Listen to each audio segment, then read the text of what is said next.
Racing isn't easy, but experiencing it is.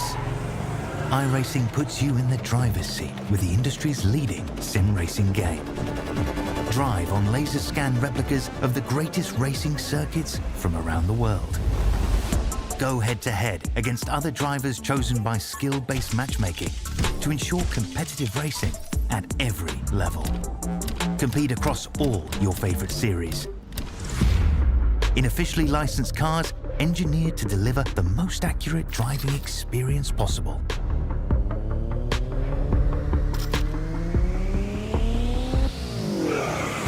Join a race or host your own with players from across the globe. Race against the computer or in a league with friends. Feel the thrill behind the wheel. Visit iRacing.com.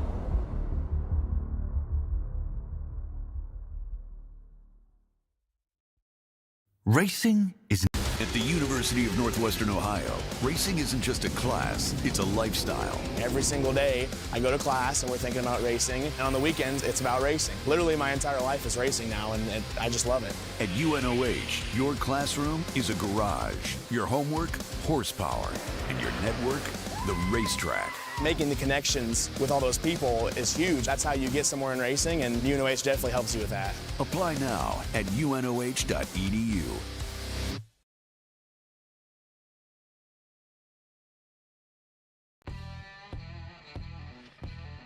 Welcome, ladies and gentlemen, to the Support Community Schools 2-hour here from Mugello. I am your host with the most, Nick Stockner, here tonight.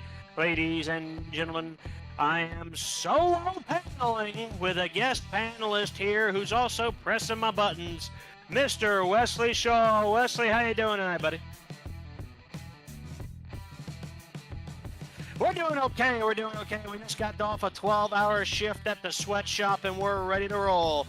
That's right, boys. I've been up since 6 a.m., and these cars, they're going real fast, but they're going right and left tonight. So, we're getting near the end of our season here at the Collegiate Sportscar Challenge, presented by and sponsored by the University of Northwestern Ohio. University of Northwestern Ohio, where you can make your motorsports education dreams happen today. And we are looking really nice, really dandy, really fine here. 2 races to go on the season here after I was away and driving at Road Atlanta in Hall by God County. And here we are back again at Mugello before we will end the season on December 3rd over there in Interlagos. This has been an incredible season of one extra event, but don't be concerned.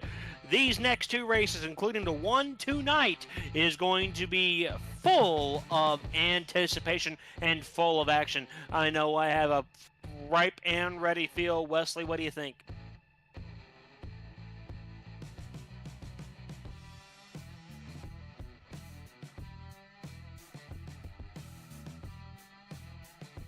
Completely agree, as I am working diligently here, ladies and gentlemen, to be able to get my own camera view into the system here. Meanwhile, it's 9 p.m. I do believe that would be the time to have some cars gridded up, Wesley, if we could go down to the show and see how we're doing on the main Grand Strand here at Mugello. Could we get a look at some cars, maybe gridding up here, please?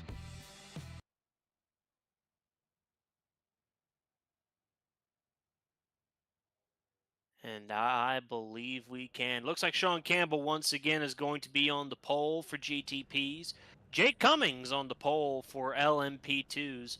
And it looks like Enrique Nino, followed by Ferris Doofenshmirtz Evil Incorporated, will be the GT3 category.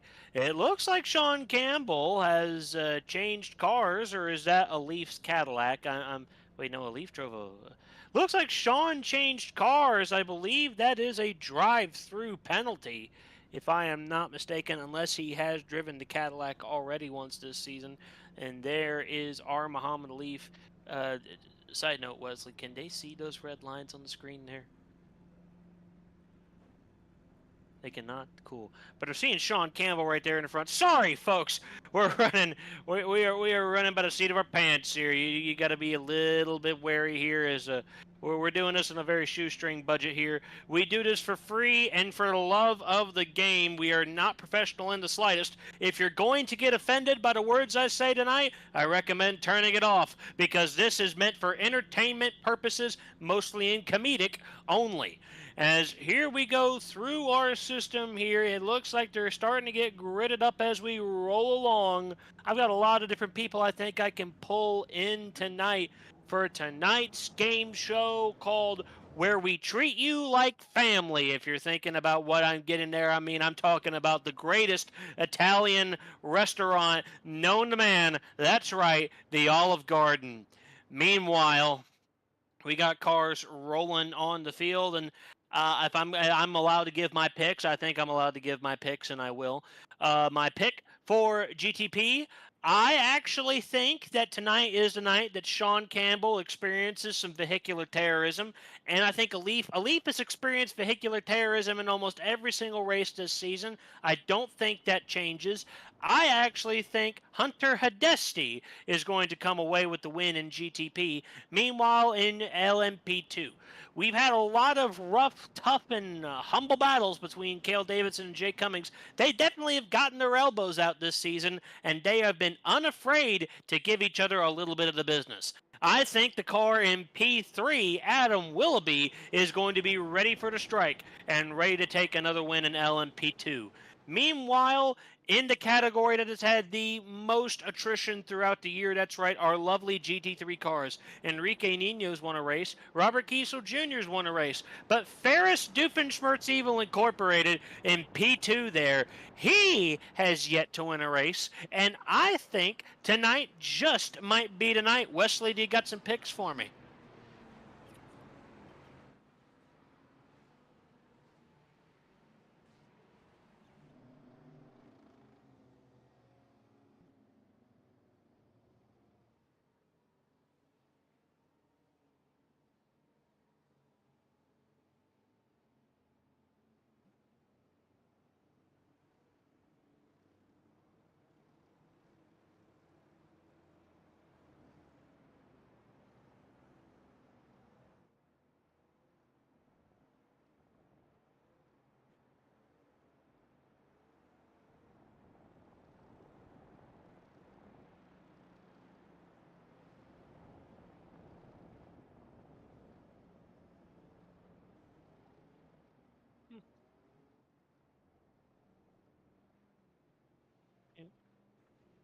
Quite. That's a very interesting pick in the GT3 category. I've had a couple of incidents with Evan Main in my career of very rarely driving these cars. Ladies and gentlemen, I do not turn right. I have never claimed to turn right very well, but I am always a great judge of character and content of character. That's right. We're here doing it live. I've got cars on my screen here, ladies and gentlemen. I've got cars on my screen. What am I going to do with them? Well, I tell you what I'm going to do with them. They are looking to get ready here to make a full run to the finish. I'm here and I'm ready to watch it live as we get ready to roll here.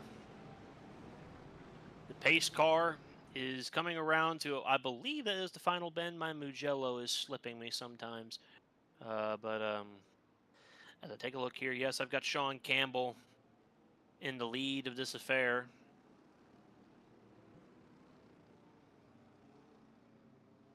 And perfectly so. Checking in on our chat room tonight. That's right. You got some hellos and some hypes in the chat. Don't be afraid to chat up anytime as we get ready for the Support Community Schools 2 hour. The pace car is away. Sean Campbell is ready. And it's go, go, go from the Support Community Schools 2 hour here at Mugello. They get up and rolling. We got a field of 7 fiery, fierce GTPs running down the field. Couple of Acuras, couple of Ferraris, one Cadillac. What happens here? Maybe a slight into 3 wide. Can Alif carry throughout the rest of the corner? I believe that he can. Muhammad Alif is looking to take the lead. Alif has spun! Alif has spun around! It's already happened! Sean Campbell is back into the lead again. Muhammad Alif, and here he comes into the LMP2 field. The LMP2s are up and running. Oh, there's an LMP2 around. I believe it's Adam Willoughby. It is Adam Willoughby. There's only 4 LMP2s in this field, and Adam Willoughby has already been screwed over by what just occurred. That may have been a little dosage of vehicular terrorism. I'm not exactly certain. Meanwhile, on the GT3s, as Adam Willoughby is just a little bit ahead of them, it looks pretty straightforward from them there. As I think Enrique Nino and Ferris do for Sportivo Incorporated, they are taking it 1-2 here as they get into these S's sections. You gotta be with me here, folks. My Mugello knowledge is very limited as it is. Meanwhile, back up at the front of the field, it's Sean Campbell. He is in control of the race so far, very early in this race, mind you, as he gets ready to enter the final corner here, in the lead of the race and handling it mighty well, I would say. If I could get a replay with what happened with Alif and Sean, I'd love it, because I'd like to actually see if what I called was correct or not. But as we have a replay here presented by the UNOH, that's Alif going down the front stretch. Here we go. Here's Muhammad Alif. Let's see, we're just a little bit behind what will eventually happen here. This is the start of the race. Jaime Plasencia definitely got a little bit, active in terms of finding what happens here and what happens there. He eventually backs off just slightly. Alif takes a slight lead here into the next corner, and it just looks like he takes a little bit too much curbing for my liking, and it's not vehicular terrorism. It's just, doing his own thing. So you see here, he's going to go into the corner. And when he goes into this corner here, he takes a little bit too much curbing and just simply spins out. Now, I want to know what happened to Adam Willoughby right afterwards. What's going to happen to Muhammad Alif here? Because he's going to get turned around. Here comes the LMP2 crowd, and Willoughby... Maybe there was some contact with Ricky Paz. I'd like to know. Let's take a look. Can I get a closer view of Ricky Paz, maybe in the front bumper there or something? I'd like to see exactly what's going on there as well.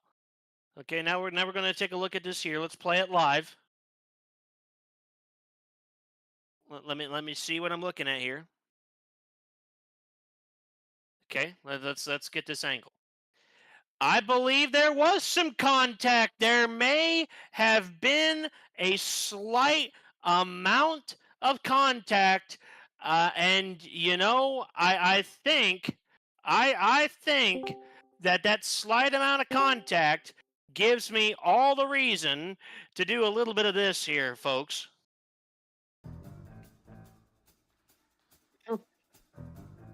Adam, Ricky, you've had contact. Tell me about it. I'd like to report Alif for an unsafe rejoin and me getting pinched. Yes.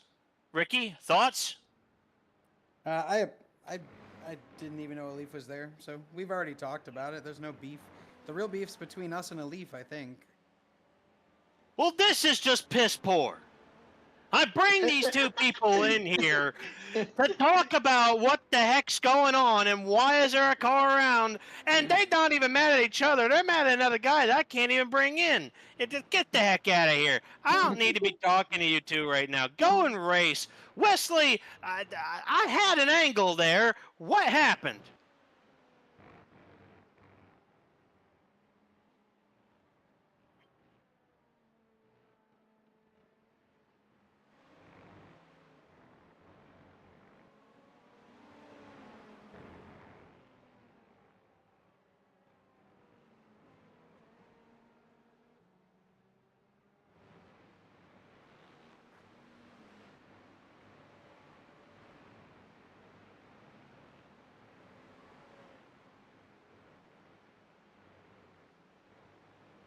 Of course, We're going to go take a look at some really tight racing going on right now. I'd like to focus back on Enrique Nino in the GT3 field. They are still very close together here as they head into the next set of corners here.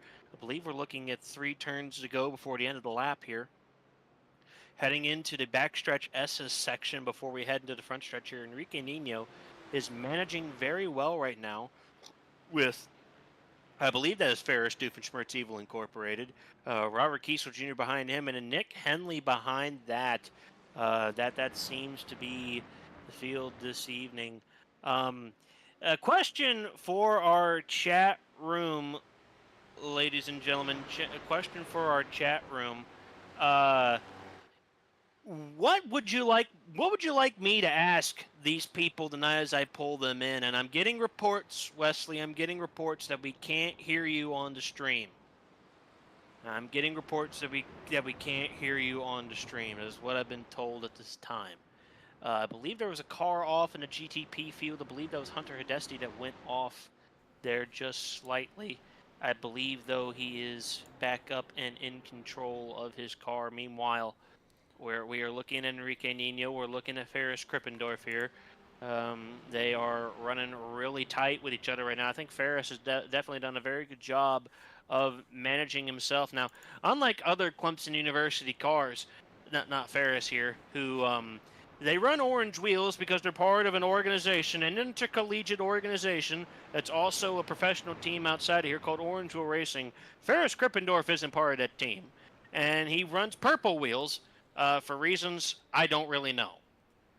The car behind him is a good buddy of ours, Robert Kiesel Jr. We've had plenty of conversations with Robert Kiesel Jr. in the past. Feel pretty confident about his abilities tonight. I think he could definitely do something well with his Mustang. He definitely knows how to pilot that thing around. And then behind him is Nick Henley. Nick Henley, I've had the pleasure of meeting Nick Henley in person in Hall by God County. He's definitely enjoyed some hot dogs from that of Ryan Whitlock's charcoal grill, of which he does not know how to operate. Nick Henley, he is enjoying a good race right now. He is in P4. I wish I could pull him up to have a conversation, but I cannot. Speaking of Ryan Whitlock, I think he is currently in the P6 position. He's behind Hunter Hidesti. If I can get an angle on Ryan Whitlock here. Yes, there he is. He's right behind Hunter, who is then behind, I believe that is Ben Fiore. These 3 guys right here, they're having a ball. They're having a blast. They're running along as is, and I believe Alif is right behind them. Alif's about a second faster than those guys right now. He's definitely going to catch him in a hurry, and he's probably going to put on a little bit of pressure there. But other than that, Wesley, give me some 10-minute thoughts into this race. Man, it's just a little too early to tell at the moment. I mean, we see a lot of fighting between all of the GT3 cars. We see some fighting going on between these GTP cars, but all the way back in those LMP2 cars, so they're just kind of cruising, putting some laps down. There's only 4 of them this round, so they're all just kind of tucked in, getting some laps down and not really wanting to fight too much. But as for these GTP cars, it's all open right now. We still have Sean Campbell that's already pulled, I believe that is an 8.5 second gap between himself and this kind of group here, all the way up to Ben Fiore. So it may be a little too far at the moment for that first place, but only time will tell between pit strategies and just what happens out on track, especially when they start catching some of the slower cars in the grid, starting with those GT3s. We'll just have to see later on in the race and see what happens. Yes, of course. I do agree with you, Wesley. Good analysis there. I'd like to start a new conversation this evening. I'd like to start a conversation of tales from the back. Let's take it to Alex Finnerty, who's currently sitting 28th overall and I believe 17th in GT3. Let's take a look at Alex Finnerty here. He's getting ready to get lapped by Sean Campbell. That would be the first lapping by traffic of the race, but Alex Finnerty right there, he's running a special paint scheme to honor, I believe it is Green Initiatives. I'm not exactly certain. I may be able to pull him up for a conversation. But You know, uh, I believe I believe it may be time. I think I want to pull in my first guest here to actually have a conversation with. I'm going to pull him in now. I've got Alex Finnerty here on the phone in my new time of conversation. It's time to have a conversation with the guy in dead last. Alex, how you doing? I'm doing pretty well. I'm about to not be last, hopefully, but we'll see. I only hope, Alex. We're all rooting for you here at the esteemed panel. Can you tell me a little bit about your paint scheme this evening? Oh, yeah. Yeah, it's to bring awareness for the COP conference in Brazil starting tomorrow. The climate conference through the UN. Can you tell me a little bit more about the COP conference? What is it? Yeah, it's a yearly conference that countries they'll attend, going over their pledges and the improvements that they've made to the climate crisis. This year, Brazil's hosting it, so they're talking about some of their different financing and some of their reforestation efforts with the Amazon. Oh, of course, of course. That sounds all nice and dandy. Happy that you're bringing awareness to such a great cause. What's your prospects for tonight? What do you think is going to be a good evening for Alex Finnerty? I think making it through the race cleanly, and then just seeing where those chips fall. I'm trying a tortoise strategy tonight. Tortoise strategy. You know, the tortoise always did beat the hare. That's what I'm hoping for. Well, you're dealing with some GTP traffic right now. Have they been kind to you? They have been so far. Yeah, I think it's helped that they've been a bit spread out. So they're coming through sort of trickling one by one instead of a conglomerate of them all coming at once. Of course, of course. Would you like to play the game show? Oh, absolutely. Get out of here real fast.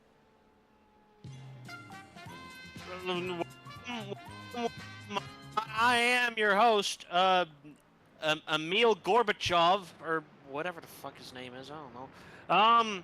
Here for a game show called Where We Treat You Like Family. Are you ready? I'm ready. Question number 1. What restaurant chain has the slogan, "We treat you like family"?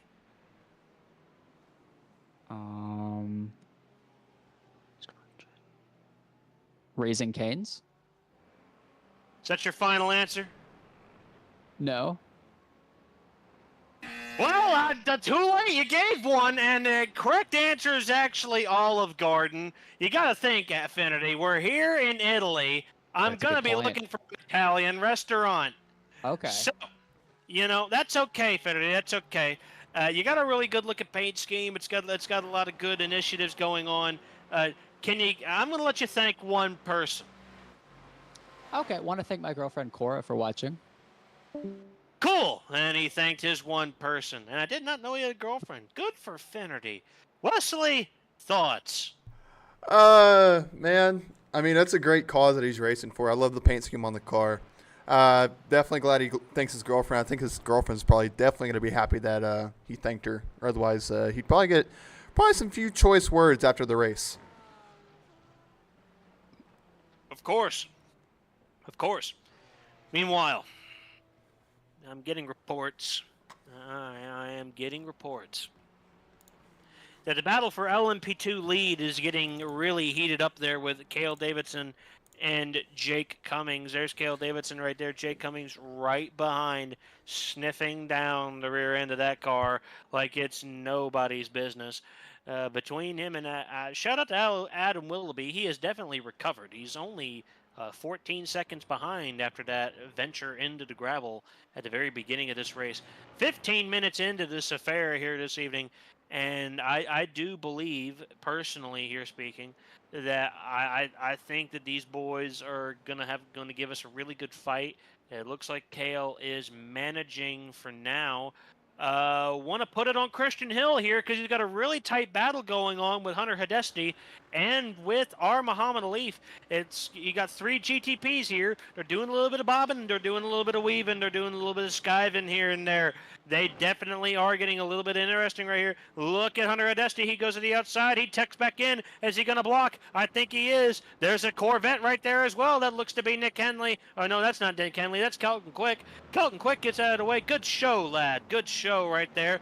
And here we go back on it again. That looks to be Christian Hill here. Christian Hill gets out of that corner there. He's looking mighty fine and dandy right now, but he's got Hunter Hidesti sniffing down that rear diffuser of that Acura right there. There's Christian Hill. He seems to be taking a little bit of a steam here, a little bit of lead as he keeps on going on.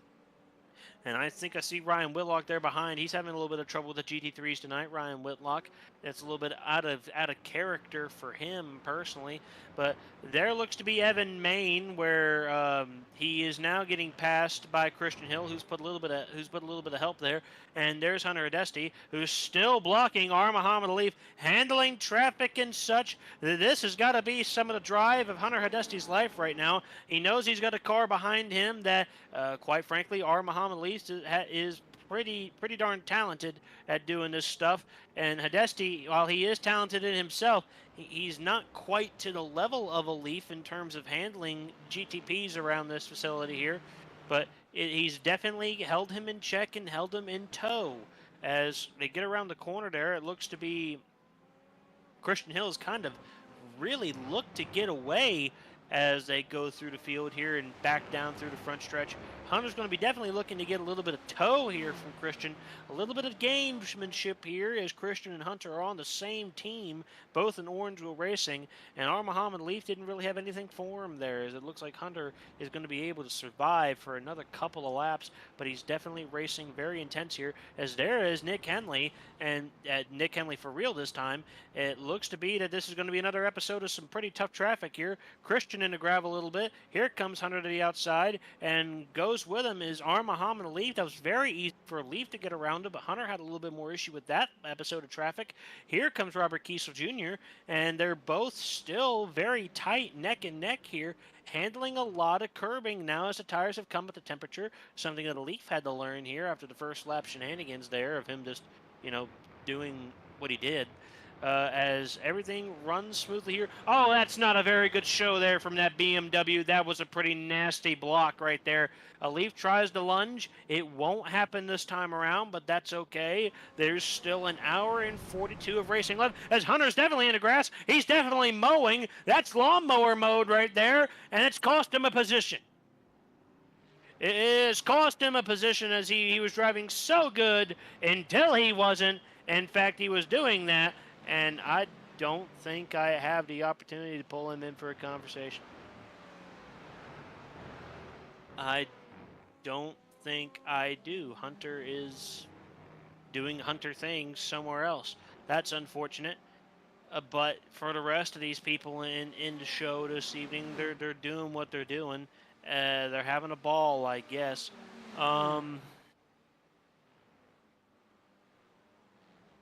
Hunter may be trying to get back at him here. He's very close to him, or was close to him, as Alif is trying to fight through the field as he can, knowing full well just all that has gone on. Finity update for those who are wondering how our dead last driver is doing. He is no longer dead last.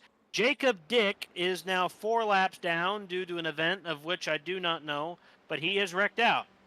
Oh well, Finity is no longer dead last. Good for Finity. Meanwhile, back up near the front, I do have Sean Campbell ahead by 18 seconds. But there's a battle for P2. Jaime Placencia is only 4/10 ahead of Ben Fior. Let's watch him here. Watch him live and watch him run. They are having a good battle here, having a good brawl, if you will. And they're having some good runs here. If I look to my scoreboard here, they're running almost identical times, really. Their fastest laps apiece have both been 1:36.7s, something that they should both be proud of, as those are some pretty competitive lap times. Meanwhile, our Muhammad Alif is battling Christian Hill. This is a side-by-side battle, mind you, between Christian Hill and our Muhammad Alif. They are going to be drag racing down the front stretch here. Someone's going to get the better of the other. I'm not exactly certain who that could be. Our Muhammad Alif dips into that little side stretch there. I think he has it. Does Christian fight back? They get into the corner. Christian leaves a lot of bottom open there. He had to close the door on Hunter Hidesti there. That was quite the move. I don't know if I like that from Christian that much, but our Muhammad Alif has cut through the rear end of the GTP field. He is up into the 4th position at this time in the GTP field. He sits 26 seconds behind the leader. Our Muhammad Alif at last call did a 137.2, and Sean Campbell did a 135 flat. So it's still long pickings for Sean Campbell or for our Muhammad Alif to try and get in there. And I'm getting reports that Jake Dick had a leg and foot cramp, and for those reasons he wrecked out. And that is why you hydrate, kids. You hydrate very well, because if you don't, you get leg and foot cramps, and you end up out of races only 20 minutes in. Meanwhile, back at the front of the show, I've been told that Enrique Nino and Ferris Krippendorf are still in a very heated battle. And in fact, it is. They are only 2/10 apart from each other, 2/10 apart.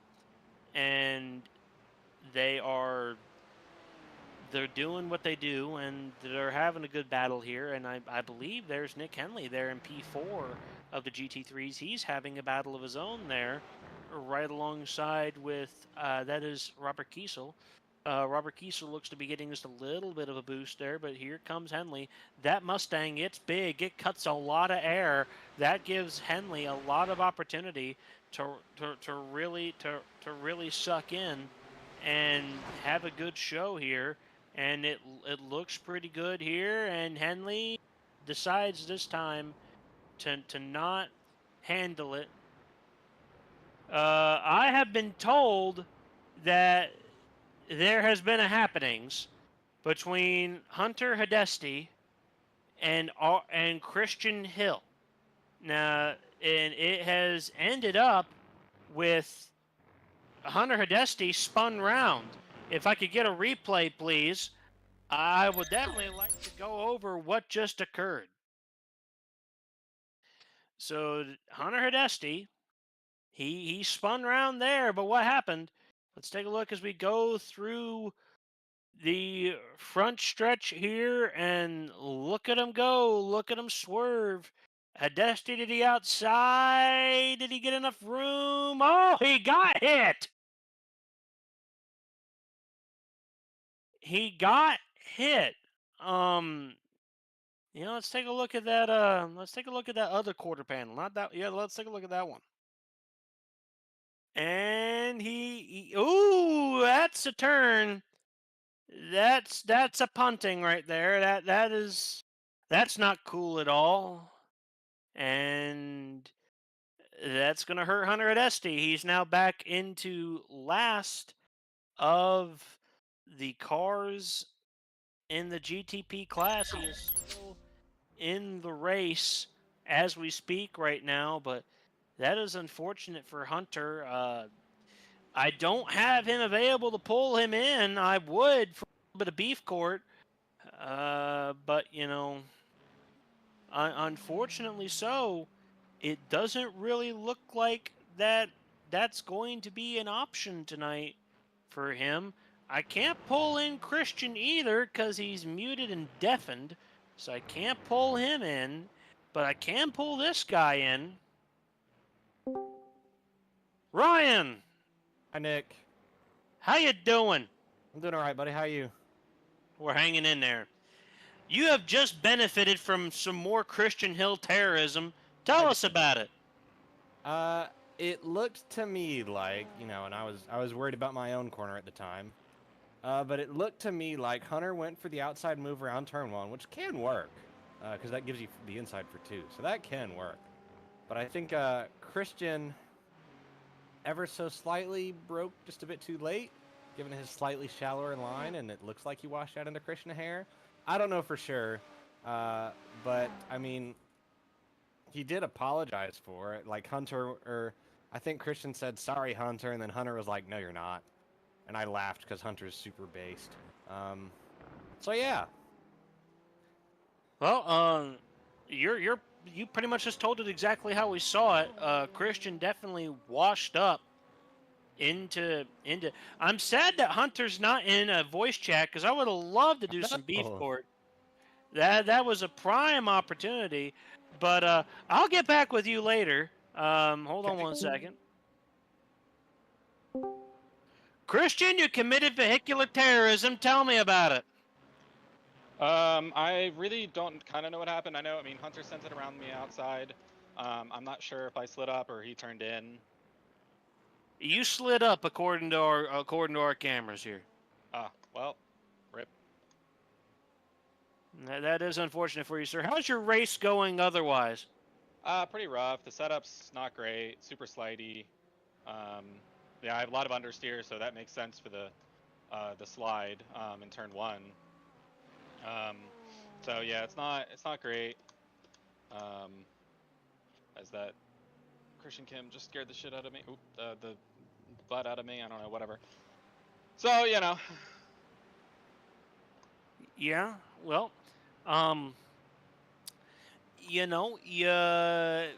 you started dead last of the GTPs. You're sitting in 5th. You've gained 2 spots.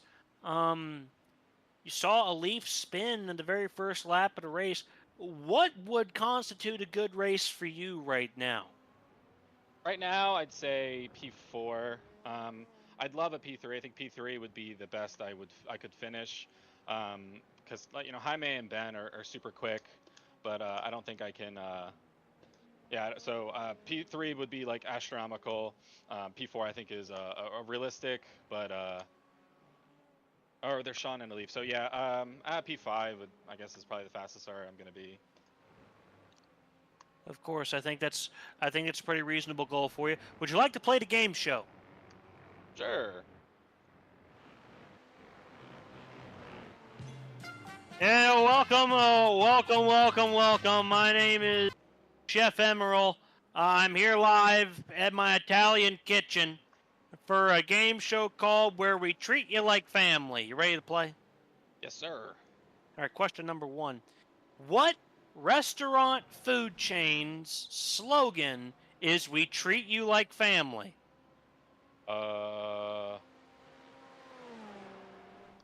Friendlies?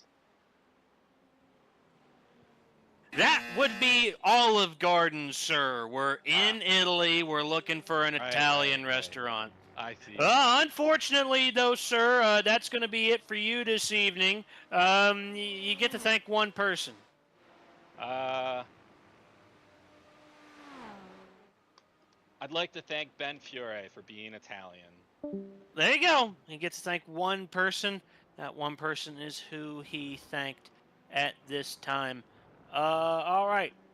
Well, ladies and gentlemen, we have run into our 30-minute mark here at the Support Community Schools 200, and that means it's time for a commercial break. We'll be right back after these messages.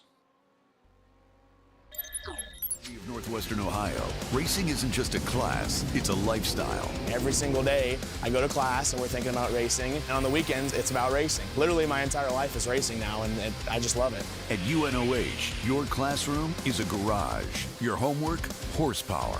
And your network, the racetrack. Making the connections with all those people is huge. That's how you get somewhere in racing, and UNOH definitely helps you with that. Apply now at unoh.edu.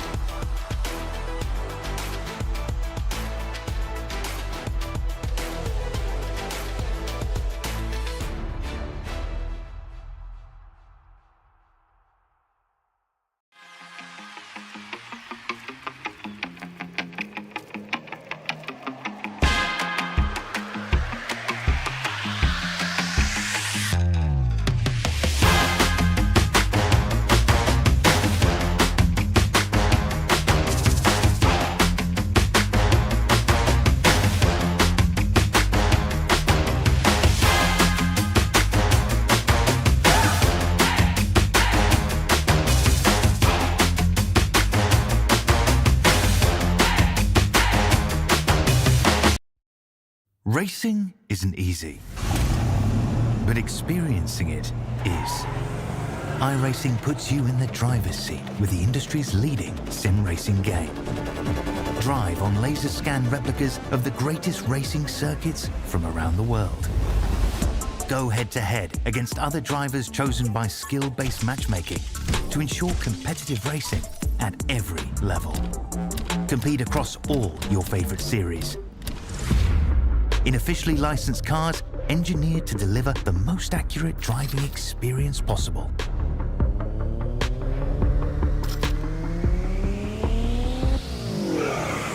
Join a race or host your own with players from across the globe. Race against the computer or in a league with friends. Feel the thrill behind the wheel. Visit iRacing.com.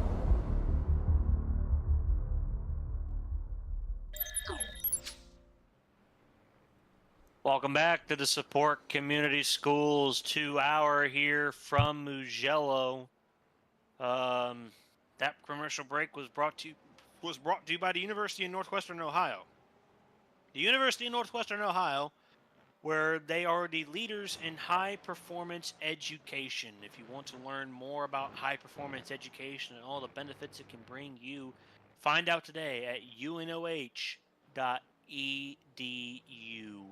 As we take a look here at Sean Campbell. Sean Campbell right now, he's almost basically inched out a second gap per minute. And I mean that sincerely. We're looking at 32 minutes of racing has happened so far, and he has a 27-second gap over the field as of this current moment, and has just become a 28-second gap, which for Sean, that is just incredible that he is doing this and is putting in that incredible level of a performance. It is something to behold. He is catching up on the last two of the LMP2s. He has already lapped Adam Willoughby and Ricky Paz, but he is getting ready to lap Cale Davidson and Jake Cummings here within the very near future. Meanwhile, once again, shout out to all the viewers in the chat room tonight. I got 14 of you. Sorry there couldn't be more this evening, but this is what we got. Like I said before, if y'all have any questions you would like me to ask our drivers tonight that I am able to pull in, please do so. I love to be able to interact with the chat room. I love to be able to interact with our drivers.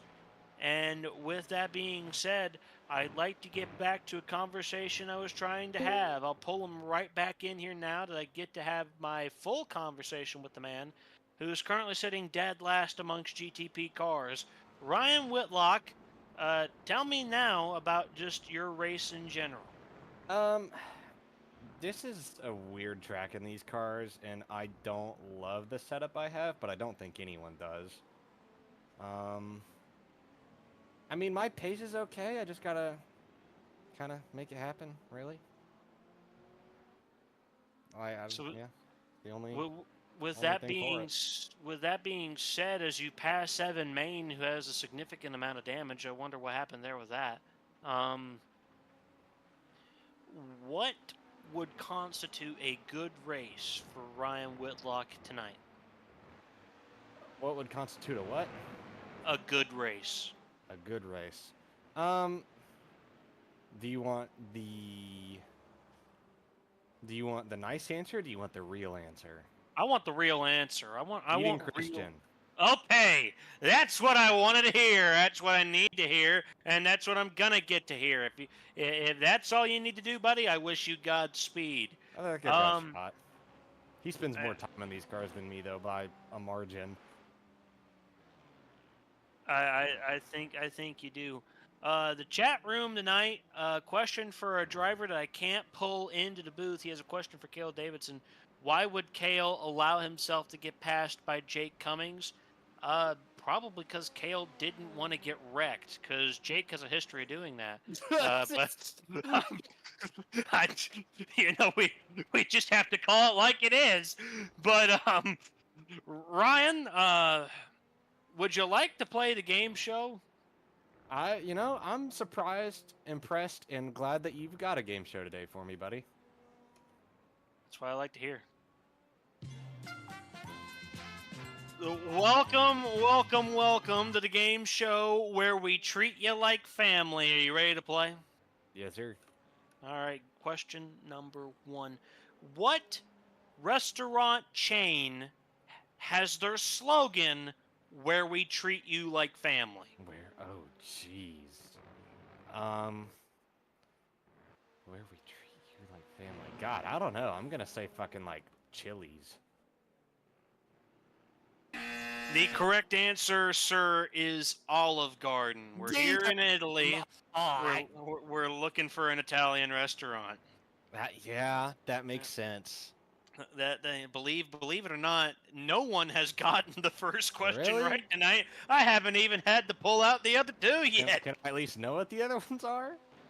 Well, the second question was going to be, what movie franchise has been revolved around the meme family?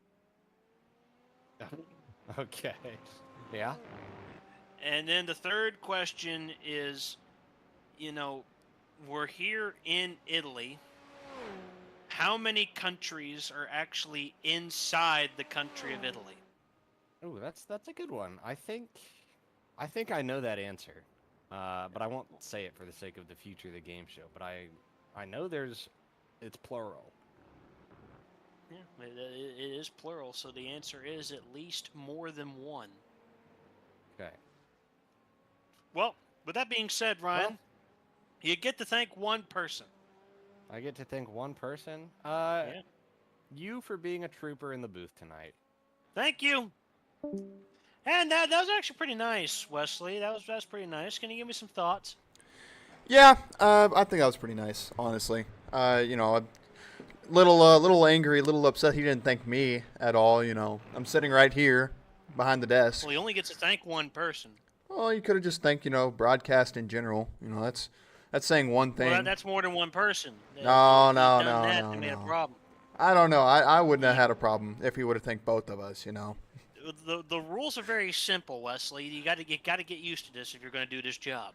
Well, like we know Ryan Whitlock. One person. You get one person. It's a very simple game here. You get to thank one person. Well, if I know Ryan Whitlock like I know him, he likes to break some rules every now and again. So I'm just kind of upset it's not one of those times. And we got some chatters here tonight saying they love it when I abruptly kick them out of the call. Well, it's not that I'm abruptly kicking them out. It's I give them a simple set of rules. It's you get to thank one person. The moment they thank their one person, they get out of here. I don't really know what else to say. Some people have said, oh, it's a bit. Some people have said, oh, my God, that's so stupid. I'm just here to say, I tell it like it is. I give them a set of rules. They have to follow by it. Some people haven't. And that's really concerning considering today's world that we're in. These people are supposedly college educated, and they can't even, follow a simple instruction. I've also got the same person saying, take away Wesley's talking privileges. Wesley, thoughts? I like my talking privileges. I don't get to talk that often when I'm behind the booth versus when I'm sitting in front of it. So it's, I like my talking privileges. Understood. You got some thoughts about the race? I like how it's going, honestly. It's playing not exactly how I thought it would, but it's definitely a race of all time. Yeah, I agree. I agree. Let's, in the short term, let's have a conversation with the guy in dead last in LMP2. Ricky Paz, you are dead last in LMP2, buddy. How you doing? I probably feel how Quinn Howe felt when he's starting parked every fucking race, race. Sorry, my bad. Hey, you're allowed to dunk it in the bucket here, buddy. We're doing this live tonight. So that's about it. I'm thinking I'm gonna do 1 hour, 1 minute call tonight. Well, I mean, do what you gotta do. Listen, as the road director, this track rocks in the IndyCar. As an LMP2 enthusiast, this track is garbage, dude. Who Well, that's what I chose said. this track? It's literal Probably, trash. I believe it's the other guy that I may pull in here for some thoughts with the old panel. But what would constitute a good race for Ricky Paz here as we're sitting, a little bit far behind right now? A good race for me as P2 in the LMP2 championship would be to finish ahead of P1 in the LMP2 championship, which is Jake Cummings. So, don't think that's going to happen. So if it doesn't You're a minute happen, behind. I have faith. I'm going to need a massive hour and 19 minutes and 8 seconds then. Well, I believe you have it in you, if you're asking me honestly. But would you like to play the game show? This is my second to last ever game show probably with the CILs. We're all retiring, so I'm never going to say no. You're right. It is. Play the music, Nick Stockner. Of course I will. Of course I will. Of course I will. Welcome, ladies and gentlemen. Welcome to the game show. I'm your host, Zane Zippa Flip. Welcoming back here for the game show where we treat you like family. Ricky, you ready to play? Sure. Of course you are. Question number 1. What restaurant chain has their slogan, "Where we treat you like family"? Oh, that's a good question. Well, I know Olive Gardens is when you're here, your family, so that wouldn't be that. Do I get any hints on... Would I get any hints on what type of cuisine it is? It's Italian, and I'm not going to give it away, but, you may have already talked about it. Well, I did just have Olive Garden last weekend. So, for continuity's sake, otherwise I'll get out of here. We'll say Olive Garden. It is correct, actually. Olive Garden has a portion of... They have had a slogan chain in the past of their, commercials, where it was, "Where we treat you like family." So Olive Garden is the correct answer. Congratulations. You're the first person to get that right. Solid. Second question. This movie franchise has had the meme family focused about it.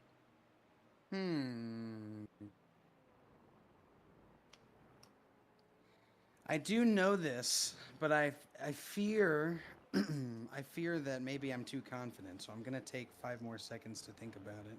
Of course. Does it happen to have a bald guy named Vin Diesel, and is this meme family? The Fast and Furious franchise. It could, but you're right now. You're in the form of a question. I need to know. Oh, if that's sorry. your This answer. is not Jeopardy. My answer is Fast and Furious franchise. Congratulations. You got the second question right. That's what we're looking for. So I have to ask the third and final question. We are in the country of Italy, after all. How many countries are actually inside the country of Italy?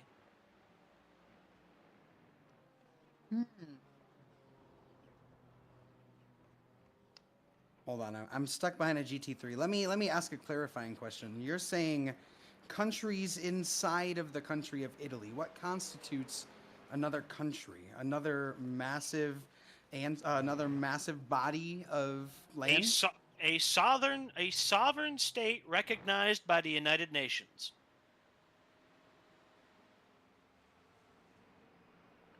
Okay, so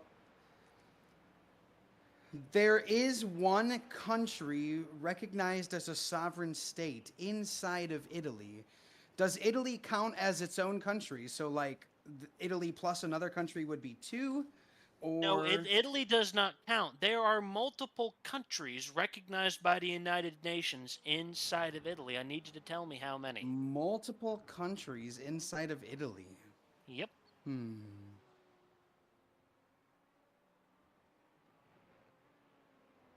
My guess is gonna go one. I think it's one. I know you said multiple, but That is incorrect. I said countries for a reason. The answer is two: San two. Marino and Vatican City. Thank So, you. that is Thanks, unfortunate. Wesley Shaw, by the way. It's unfortunate that you got two right, but you couldn't get the actual. Before I'm going to let you thank two people, it's time for another bit here, folks, ladies and gentlemen. It's time for another bit. Welcome back, Ryan. Welcome back. It's time for thoughts with the old panel. Boys, we don't get to do this very much more often. With us retiring and all. I do think of the days fondly of which we did this, the three of us. What would you say is your fondest moment, either in behind the wheel in this series, or being a commentator? That's all you Behind missed, the Whitlock. wheel, I would definitely say FC at New Hampshire because I beat Ricky. That would be in this series, not that's In an this FC series, buddy. got They're it. together. In this series, getting murdered by Christian at Watkins Glen. Oh boy. Oh God. And not because that moment itself was great. It was really great to see everybody say, "Christian, you murdered Ryan," and Christian was like, "No, blah blah blah blah blah blah," and then to like this 10 day. people were like, "Christian, you murdered Ryan." I enjoyed that. Your best broadcast moment?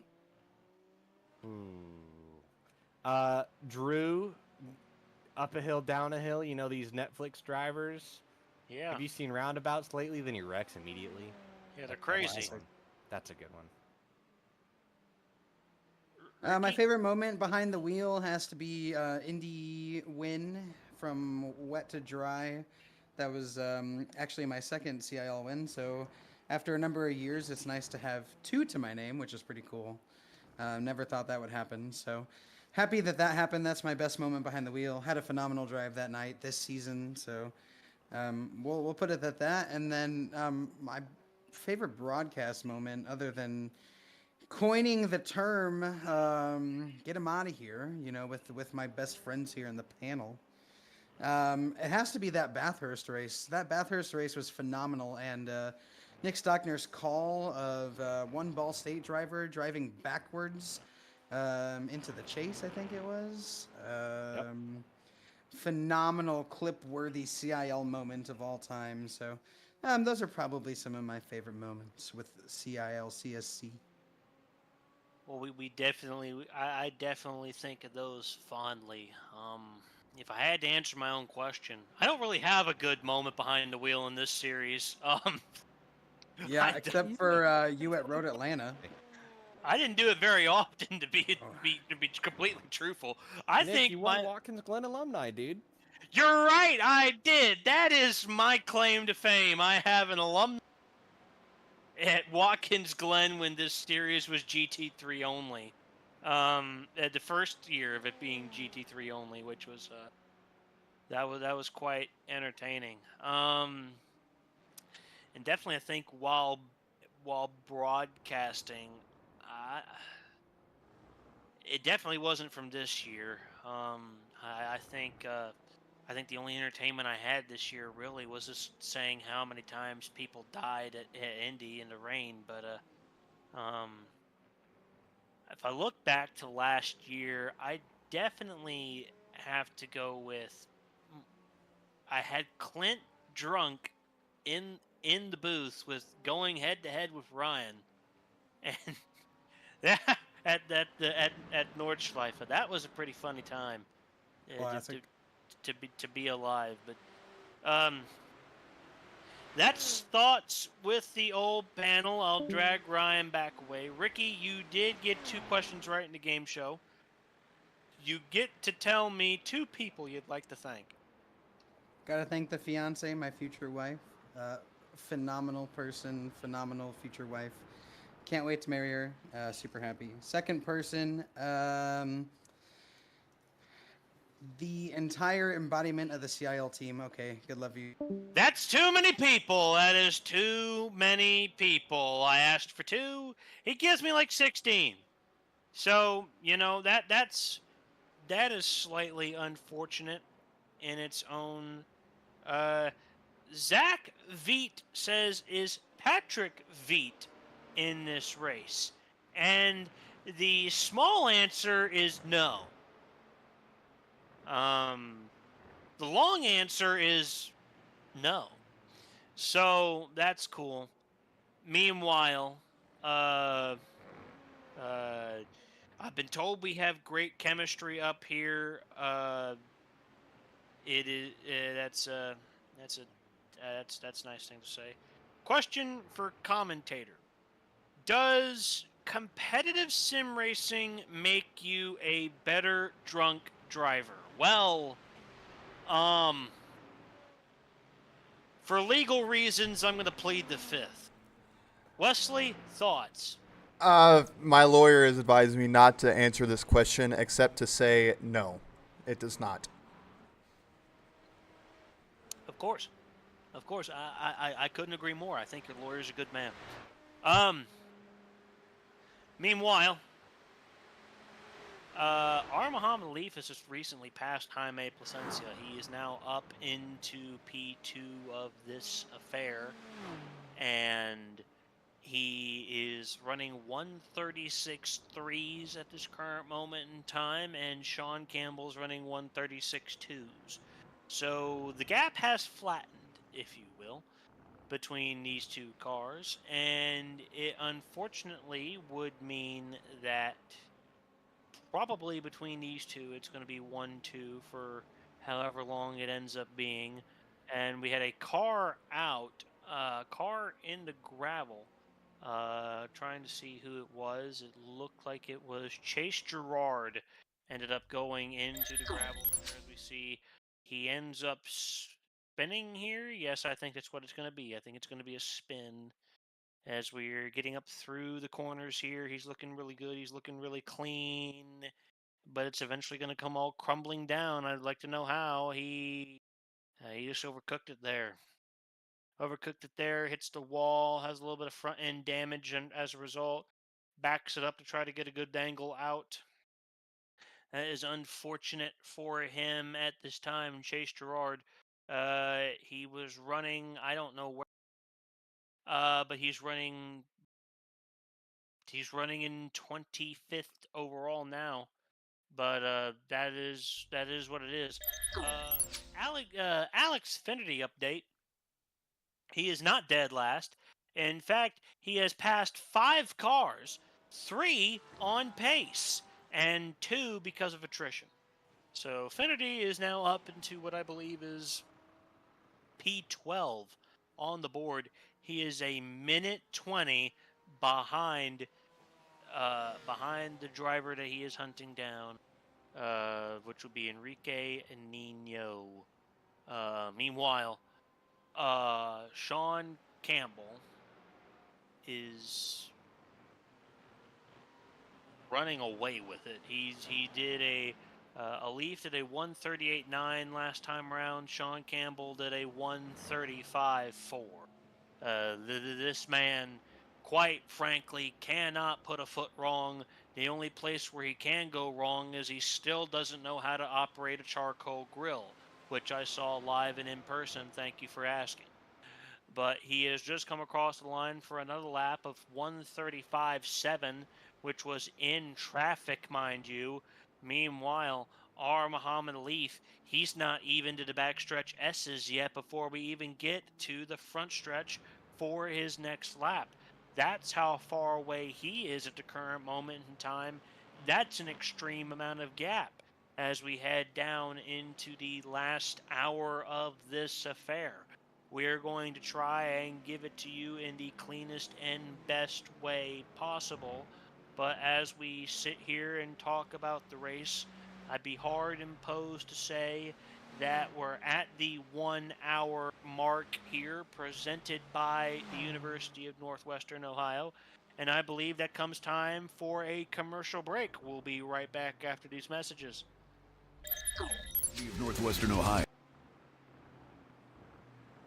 And we are cold.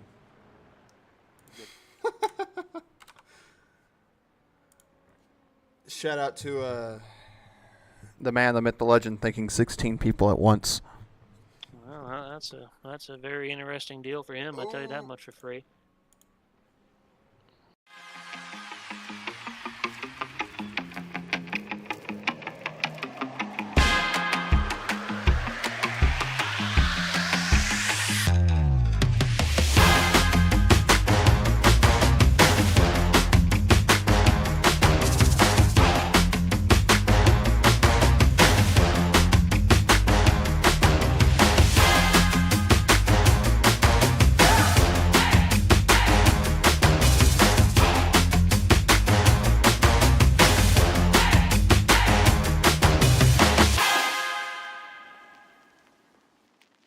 At the University of Northwestern Ohio, racing isn't just a class, it's a lifestyle. Every single day, I go to class and we're thinking about racing. And on the weekends, it's about racing. Literally, my entire life is racing now, and I just love it. At UNOH, your classroom is a garage. Your homework, horsepower.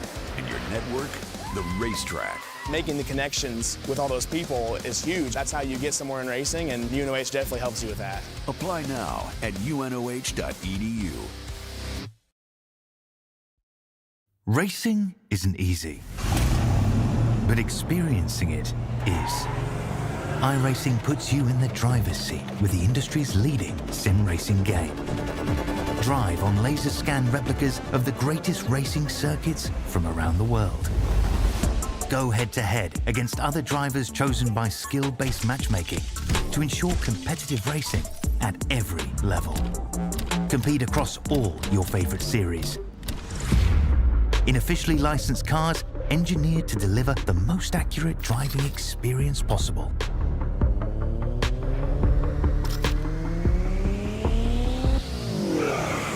Join a race or host your own with players from across the globe.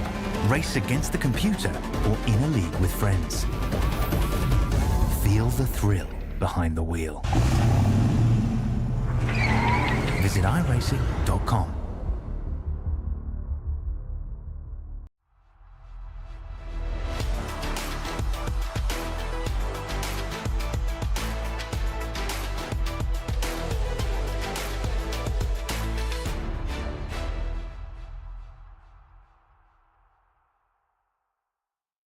Go. Welcome back to the Support Community Schools 2 hour here at Mugello here. The series, the Collegiate Sportscar Challenge, is presented to you by the University of Northwestern Ohio. The University of Northwestern Ohio, where we are the leaders in high-performance motorsports education. To learn more about the high-performance motorsports education and then some, please go over to unoh.edu. Meanwhile, we're getting reports of a lot of people talking smack about Italians in the chat, and a lot of people talking smack about Italians over the radio. We are here in Italy this evening. I believe series in its modern form, its first foray back into Italy, which surprised we haven't done Monza before, considering this combination would probably do pretty well at Monza. But it is where it is right now, and that's perfectly fine by us.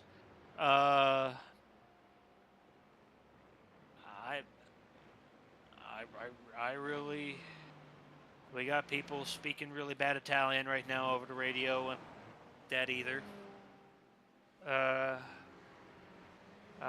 We got a lot of people in the chat here tonight. They're definitely giving their comms over the radio. You know, it looks pretty entertaining to me, if you ask me. So far, Wesley, thoughts? Well, we're halfway into the race, and so far it's looking like a very strong race. We haven't had a caution car come out. We haven't had a full track safety. We've only had probably one or two really detrimental incidents between a couple of cars. One of them being a self-spin, the other one being an accident between two of those GTP cars. But it looks like most of the accidents have been on those GTP cars that we've kind of looked at all night. Otherwise, the LMP2 and the GT3 cars have been really strong and really solid throughout the night as we head into the night here at Mugello. Just looks like if these GTP cars behind Sean Campbell and R. Muhammad Ali can kind of make it solid a little bit more and race a little bit more clean, we may see a lot better fighting and a lot less accidents. I do agree. Now it's time for another bit here with the esteemed panel. It's called my live radio communication to the entire field. We're going to go in live as I speak to the entire field. Just to let you know, we have commented about everybody's poor Italian speaking here on the broadcast. And for those who didn't join a CILVC so I could at least talk to you this evening, you have made my job even harder. Good luck. All right. That was my radio message to the masses here. You know, there's a lot to be said about what's going on right now, and there's a car who's in third in the LMP2 category that I think I want to have a conversation with. He's currently sitting 20 seconds behind the leader. I've had a conversation with him once about what happened, but he didn't really give me the answer I like. But I think now it's time to have an actual conversation. It's time to bring in Adam Willoughby. Adam, you're third, which out of a field of 4, that's not very good. Thoughts? I'm kind of in no man's land right now. Ever since I Okay. got pinched at the beginning, I haven't seen another LMP2 on track besides Ricky for like 5 minutes. Okay. What would constitute a good race for you at this point? Jake crashing and getting P2. Okay. Jake Uh, crashing in particular, I mean, there's always a possibility, but Kale is 7.5 seconds behind. Yeah, that's fine. I just don't want Jake to win. All right. I understand that. How has your race gone other than the pinching? It's been pretty mediocre. The track limits are annoying. I wasn't expecting it to be dark, so that's something. Yeah, could go for some headlights. That'd be nice. The track limits are annoying. Tell me about it. It's just really easy. Like if you get offline at all, to end up outside of the track. Like the corner I'm in right now, if I were to have like broke too late there, it's really easy to end up wide and over the white line. Like some corners you can run the curb all the way out. Some corners you just like you get anywhere near the white line and it's a track limit violation. I see.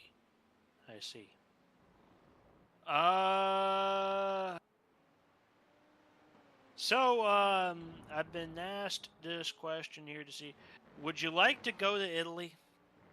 I would. You would? Oh, that's cool. Where would you like to go in Italy? Maranello and Monza, and then wherever the hell Lamborghini is located. Okay, I see that. Does the wife want to go to Italy? The wife has been to Italy and would like to return, yeah. They like the southern coast. Ah, so she's already been and didn't take you. Well, she was in high school and didn't know she existed, so I can't exactly fault her. Oh, I could, and I will. But, Okay. I got to defend you somehow. Would you like to play the game show? Sure.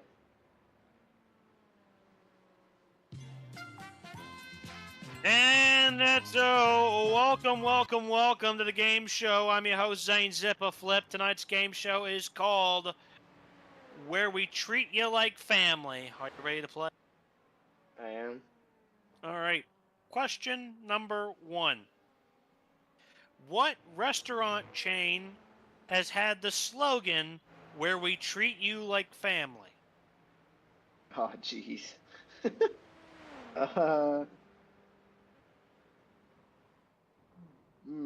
Use your context clues. Where you're racing, what country is it? Think about cuisine. Oh, Olive Garden. Olive Garden. Oh, thank goodness.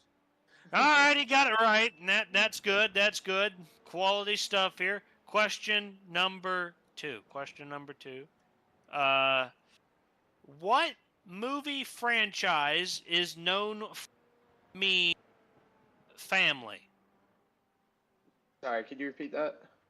What movie franchise is known for the meme family? Oh, Fast and Furious. That was pretty easy. That is correct as well. Question number 3. You are in racing in the country of Italy here. How many countries are located inside the country of Italy?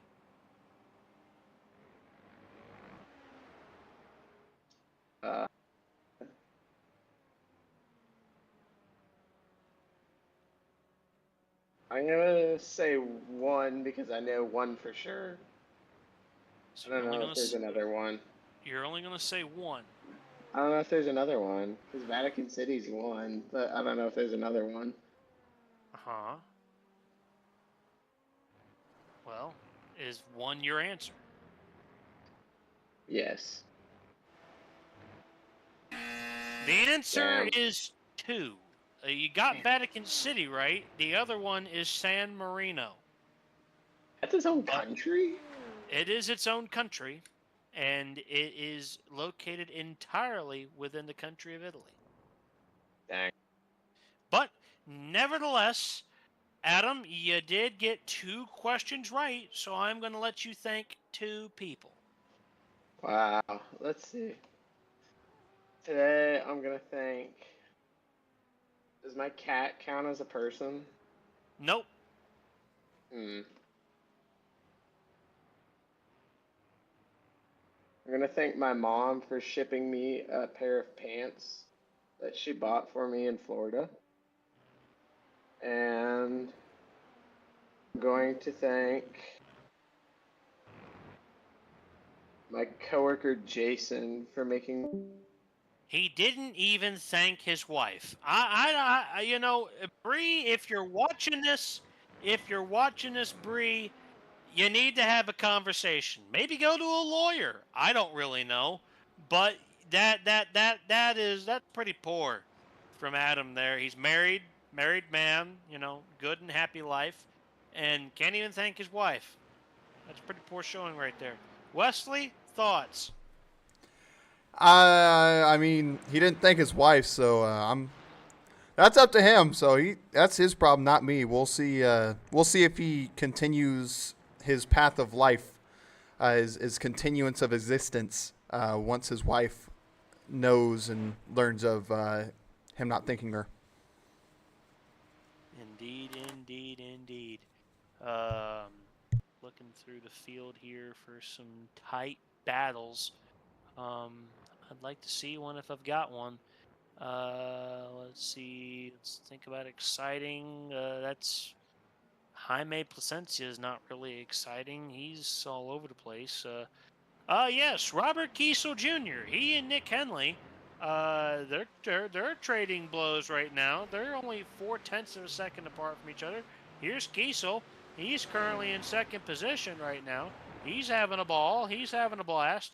Henley's right behind him with Ferris Doofenshmirtz Evil Incorporated. As Henley looks to the inside, does he have it? Did he stick it? I think he did, because he got around the guy. That's right.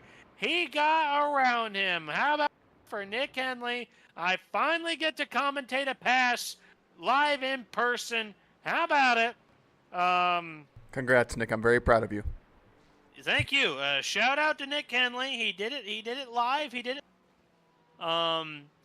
You got Robert Kiesel behind him, Ferris Krippendorf behind him as well, and then it's pretty far way back to Andrew Hordes. I think that's 40 seconds between Ferris Krippendorf and Andrew Hordes.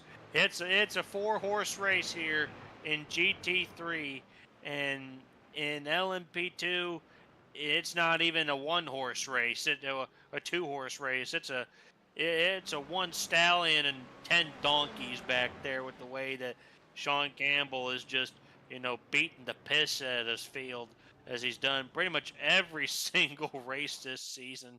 It is beyond comprehension sometimes, is how good that boy is, and how easily he just takes this field to school. I mean, it is something to watch, but it is quite entertaining.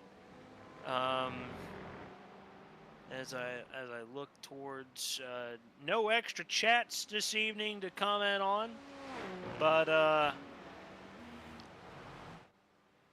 there is something going on there. No, never mind. There's nothing really going on to speak of, but I think if we could implement like a mid-race rule, if we can just give Sean Campbell a power penalty so he can only put down like maybe 75% of his power instead of the full 100, I think that would bring the race a lot closer. Just saying. If Sean Campbell blew a motor, there may be some room for some entertainment. Sean Campbell has lapped the entire field, the entire GT. Sean Campbell has lapped the entire GT3 and LMP2 field at least twice now. He has yet to lap a GTP. I hope he really doesn't. He's got a minute. Ryan Whitlock is going to be the first GTP in contention of being lapped. He's a minute 28 off the pace. Hunter Desti is right ahead of him with a minute 27 off the pace, and Christian is right ahead of Hunter at a 26 off the pace. So in a span of 3 seconds, Sean Campbell will eventually be lapping 3 GTPs. In terms of their pace, Ryan Whitlock just did a 1:37.5 the last time of asking. Sean Campbell did a 1:37.1. So Sean Campbell is faster by a little bit, but he is faster. Just a bit. At this moment in time.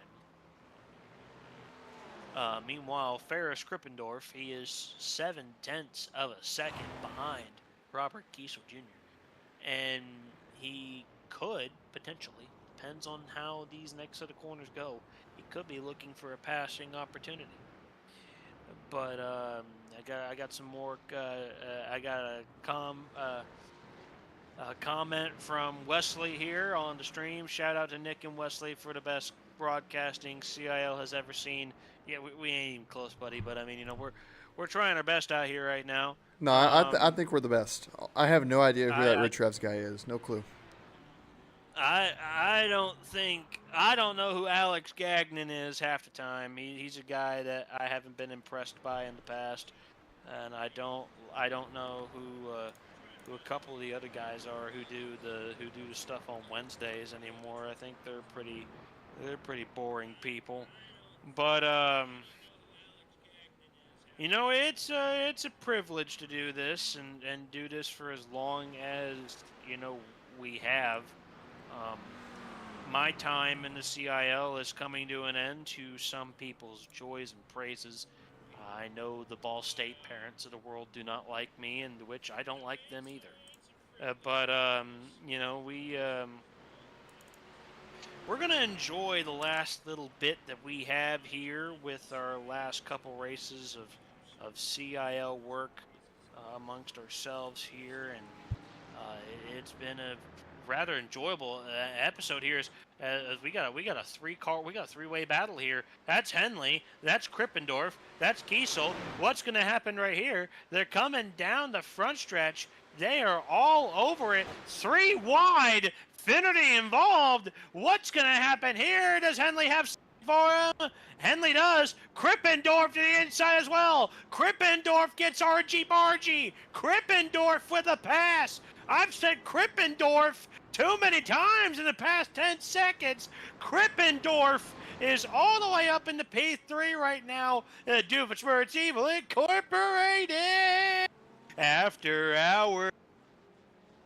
He's up at the P3 right now, and Christian Hill, or that's Jaime Placentia, someone one of the two. I think, that's Christian Hill, because there goes Ryan Whitlock right behind him. They get through easy and well enough. That was pretty adventurous right there, Wesley. That absolutely was. I was not expecting him to go 3 wide into turn 1 just for a little bit of contact there going up the hill. That was a lot to watch. Indeed, it was. It was a lot to watch right there. But, the action may not be over yet, as there is Sean Campbell. He's getting really, really close. He has lapped Hunter Hedesti, who Hunter Hedesti is on the front stretch right now. I believe he pitted, if you have to ask me, because he's weaving around looking for some tire temp. So I believe Hunter Hedesti has actually pit from where he stands as of this moment. Sorry for the yawn.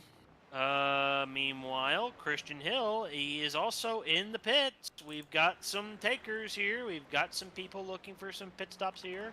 I believe this is their last pit stop of the evening. I know they've got enough fuel to get around for another 45 minutes. Tires on and tires off for the GTP field, which will be just fine for them at the current moment in time and of asking. The GT3s can go about 25 laps on a tank of gas. The prototypes can go about 23 laps. But, the prototypes, the GTPs can go a little bit longer. I believe they can go about 24 laps because of their hybrid system. The LMP2s have the smallest fuel tank in the field, which is to say something about how they're trying, they tune them to not beat the GTPs, which, is pretty unfair. I like to see the LMP2s scrap it with them, but, I digress. Meanwhile, that's R. Muhammad Alif. He is 51 seconds behind the leader of asking. Enjoying what he has. And there's a car around. It's Christian Hill. Christian Hill is around. He is in the gravel. What happened? Looks like he dumped it. Well, he is on cold tires. He is on cold tars. So, as we look inside his cockpit here, I mean, this is basically a spaceship right here. And he got a little bit loose. Oh, he went for a dump. There, he went for a nice dump. But that's gonna hurt his ability to get. That's gonna hurt him pretty significantly in terms of. It is cold tires, because Ricky commented about the cold tires, and Christian's got a little bit of speed in him right now. Though he's mad, he's a little bit pissed off, if you will.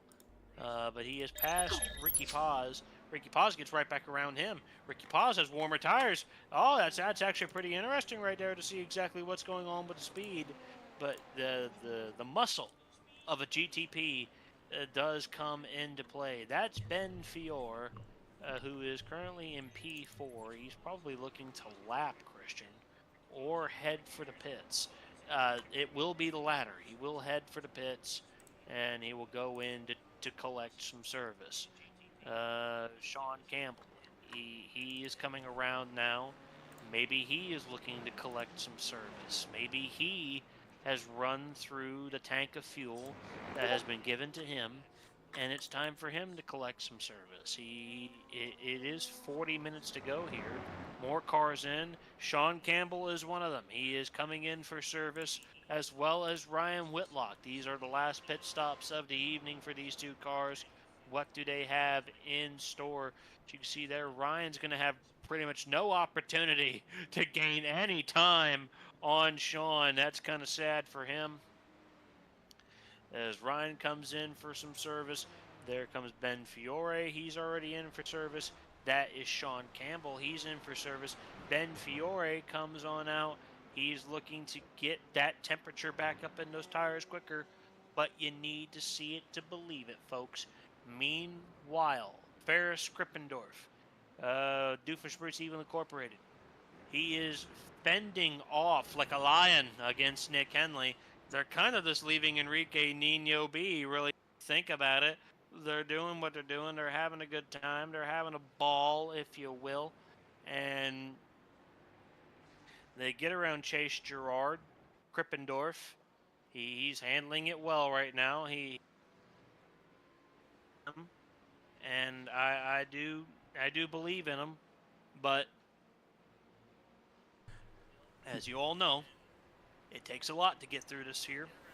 Might you say he's busting out a little bit of the wall of the ball? Yeah, he's definitely handling the wall of ball. I think they're running really well tonight. Krippendorf is, shout out to him. He's having a good run, having a good show. But Henley's also having a good run. I'm a big fan of Nick Henley. Big fan of Nick Henley. He's having a good run. I think right now, if you had to tell me who I believe is having the best run, respectfully to where they are, Andrew Burrell. Give me a little bit of Burrell in the chat here tonight, folks. Andrew Burrell, he is sitting in P6 of the GT3s. Sorry to cut you off there, Nick. We saw a big accident happen there. I believe that was an LMP2. Just kind of spin off and slam into the wall there. Did we? Yes, we did. See if we can. Who was it? It was a red car. We'll see if we can.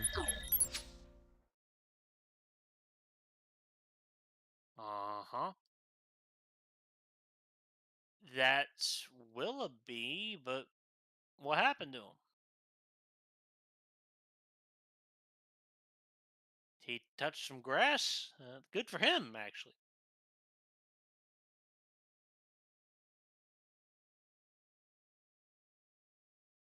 Uh-huh.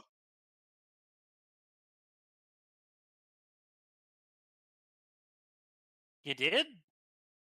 Where is it, girl? Where is it, Lassie?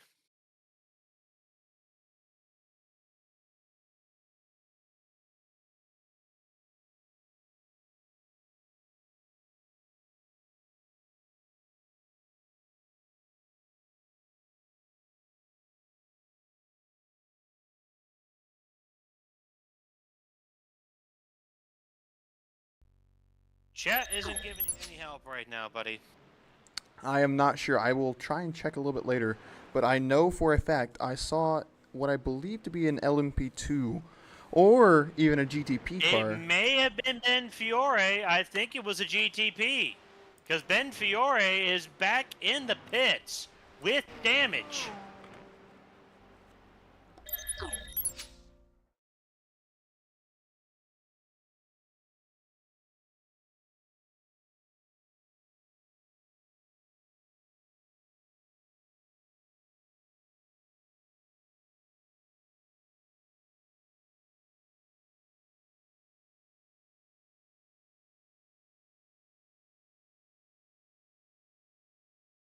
He's got damage, so Ben Fiore has been in the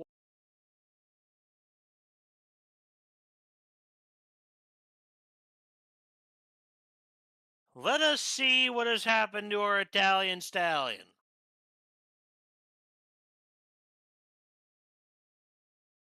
A little bit of gravel, a little bit of turn, a little bit of turn, a little bit of gravel. Not sure, but I know what I saw. He's not back out there. I can guarantee you. You are behind the 8 ball here. He is in the pits. So this is a replay as well. There it is. Oh, there it is. Ben Fiore.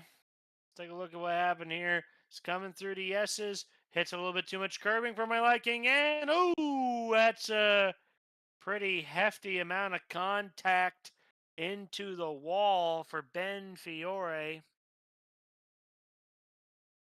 That is really, really gonna help.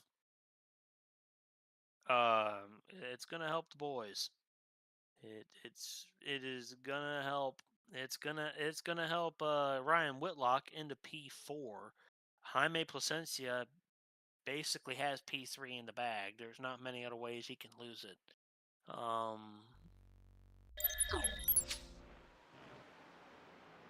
But that's a big moment for Ryan Whitlock, who's now up in the P4 here. Other than that, right now, it's pretty no man's land in terms of running with the Bulls. I knew what I saw, Nick. I knew it. I knew it. I'm not denying you. We're getting ready for the last 30 minutes of commercial-free racing, but first, our final word from our sponsors. We'll be right back after these messages. Of Northwestern Ohio, racing isn't just a class, it's a lifestyle. Every single day, I go to class and we're thinking about racing. And on the weekends, it's about racing. Literally, my entire life is racing now, and I just love it. At UNOH, your classroom is a garage. Your homework, horsepower. And your network, the racetrack. Making the connections with all those people is huge. That's how you get somewhere in racing, and UNOH definitely helps you with that. Apply now at unoh.edu. Racing isn't easy, but experiencing it is. iRacing puts you in the driver's seat with the industry's leading sim racing game. Drive on laser scan replicas of the greatest racing circuits from around the world. Go head-to-head against other drivers chosen by skill-based matchmaking to ensure competitive racing at every level. Compete across all your favorite series. In officially licensed cars, engineered to deliver the most accurate driving experience possible.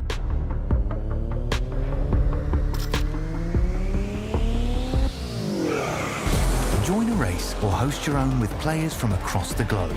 Race against the computer or in a league with friends. Feel the thrill behind the wheel. Visit iRacing.com.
Welcome back to the last 30 minutes of commercial-free racing brought to you by the University of Northwestern Ohio. University of Northwestern Ohio, where they are the leaders in high-performance motorsports education. You want to learn about that today, turn your passion into a career, go visit www.unoh.edu for more information. We're looking live at Jaime Plasencia here, who had a moment. He had a moment with Adam Willoughby while under commercial break, ladies and gentlemen. It was a spin around. It wasn't nothing too serious. No damage, no in the wall or anything, but it was definitely a moment to remember for our Jaime Plasencia right here, who is now more or less pretty much relegated to knowing he is going to finish in third. He was hot on the heels of trying to get back up to our Muhammad Leaf, but it is pretty much over for those for those who are wondering if that is in any danger. I'm here to tell you it is not. Jaime Plasencia is going to probably finish in third, and that's okay for him. Ryan Whitlock is really trying to get up to him. He's a little bit behind him, but that's Jaime coming through turn 1, and Whitlock is just now starting the front stretch. So there's still a little bit of a gap for him to go collect and get it back up.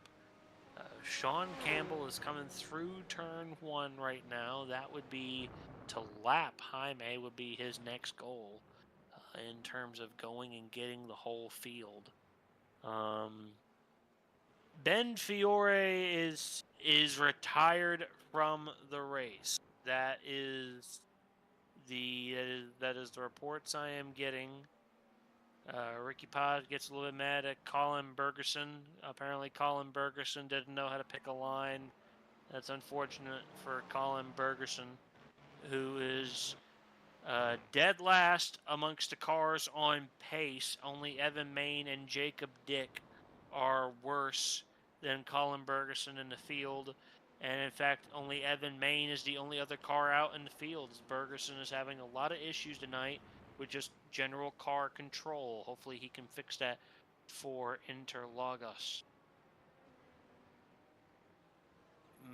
Meanwhile, we go back to the car I wanted to cut in on, and it's Cale Davidson. Cale Davidson, he is the second closest in terms of being able to understand when he could maybe challenge the leader.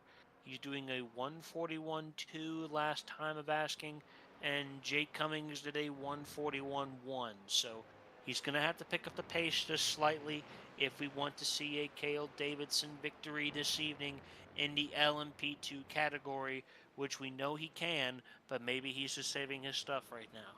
Meanwhile, in the GT3 category, Enrique Nino, he's got a 2.6 second lead over Ferris Krippendorf. He has really held on to this lead pretty much the entire race as he's now in the box. We are now in the box. We're gonna watch this live here, ladies and gentlemen. This is a race of pit crews. This is the money stop for the GT3s. Who did a better job saving fuel? Is someone going to short fill here? They're both in. They're both up on the jacks. Men coming around both cars in short succession here. They're looking for pit stops here. They're looking to see what's going to happen between the two cars. They're having a good run right now. They are the top two in the field. Nino out in the way. Krippendorf. Does he get out as well? He does get out as well, but he didn't get out as fast as Nino. Nino's going to have a little bit of extra help there from that quick acceleration away from the field. Out in the way goes Nino. Out in the way goes Krippendorf. The gap is 1.1. The gap is 1.7.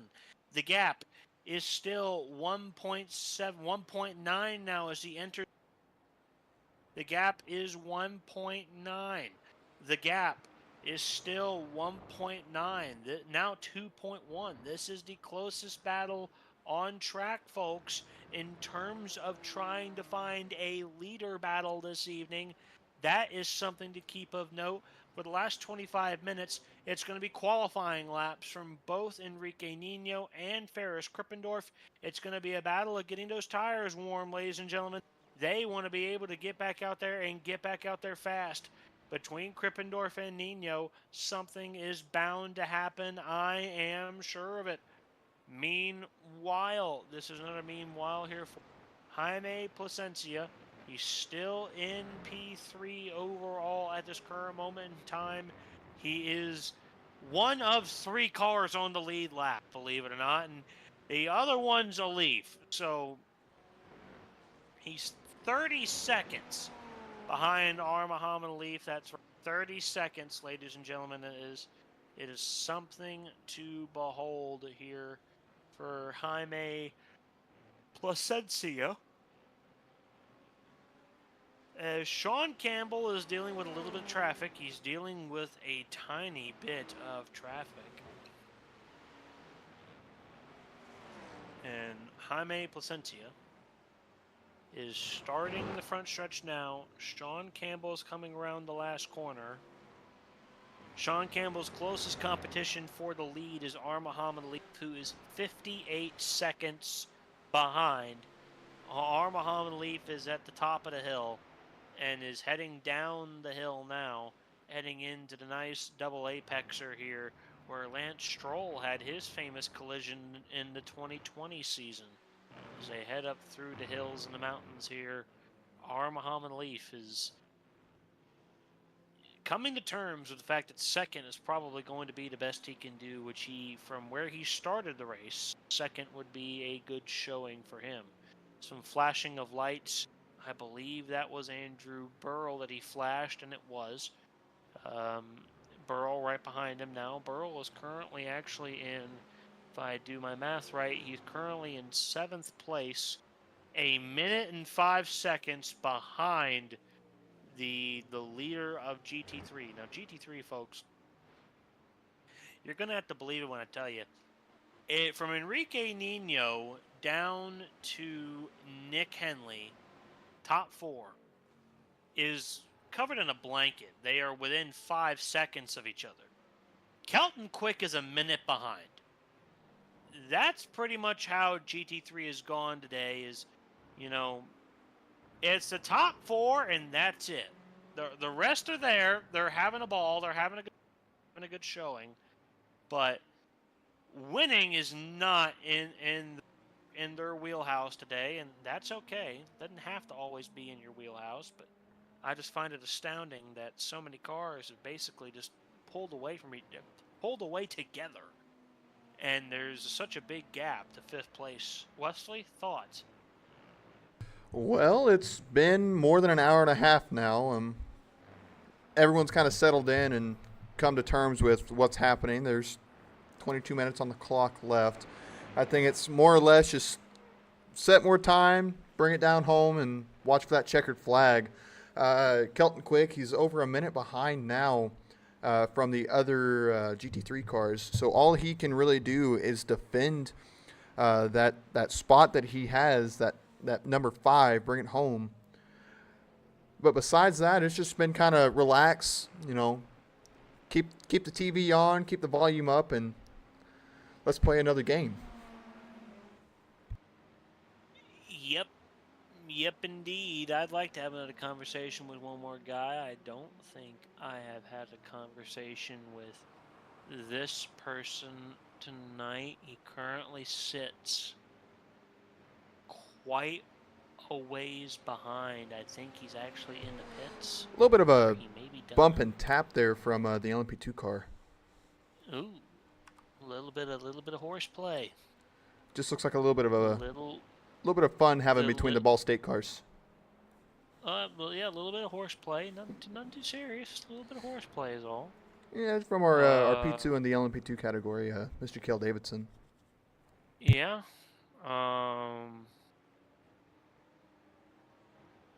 Yeah, just slightly. Looking for a little bit of, and I'm getting some reports that the guy I wanted to talk to may be backing out of attempting to get back in the race. But let's see if I can have a conversation with him anyway. Chris Kim, welcome to the panel. You got a copy?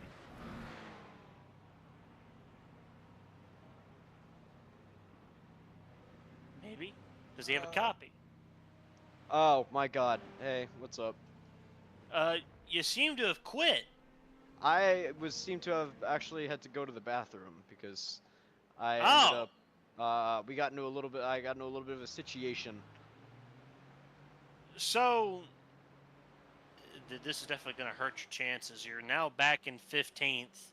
Yeah, you know what? We're just going to finish and just have a good time. It's fine. It's fine. Actually, you know what? I do have a chance to lap Colin Bergerson because I believe in my abilities and don't believe in his. Sorry. Well, he's currently ahead of you. I'm so... staring at his. Hey, listen, I'm on. Actually, I'm on colds. I completely forgot I'm on colds. Okay. That you did. Hey, that I did. That I did. Unfortunately. But yeah, sorry about. I should have clarified that before I got pulled. Should have put something in my name. So that's my bad. And now.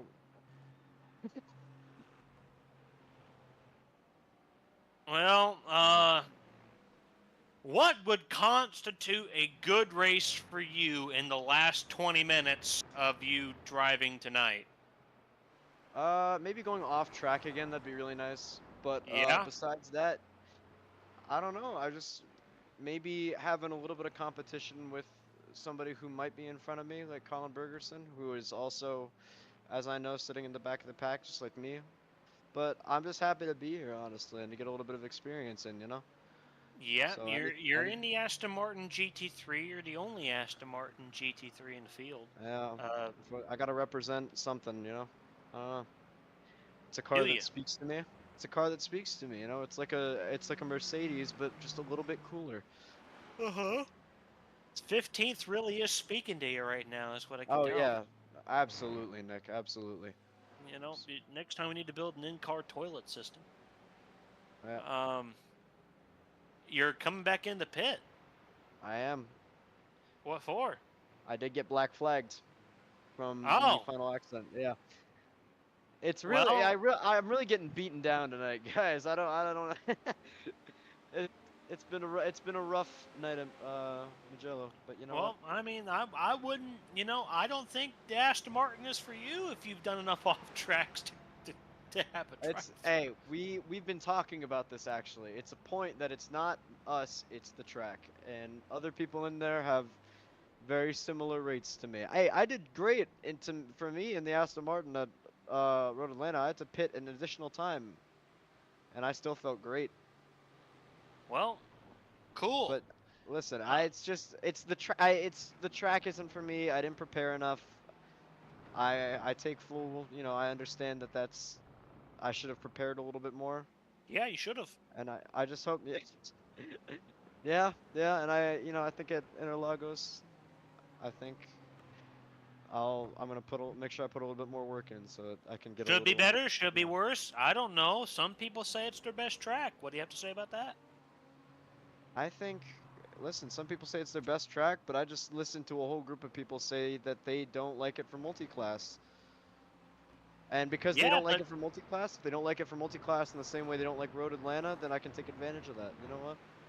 Could you? Because, I mean, Road Atlanta is a multi-class haven. People who don't like Road Atlanta multi-class don't deserve to exist. But is it, though? Is it, Nick? How did how did your multi-class experience at Road Atlanta go? It went perfectly fine until it didn't. Well, listen, I don't know. We won't know until race night, right? And Fine. I don't know. We'll see how it is. Maybe we'll get Austin Tam or Lucas Moody. And then God, I hope not. Would you like to play the game show? I'd love to play the game show. I'd love to play the game show, Nick. I know you would, because it's the only way you're going to get to play it. Here we go! Here we go! That's right!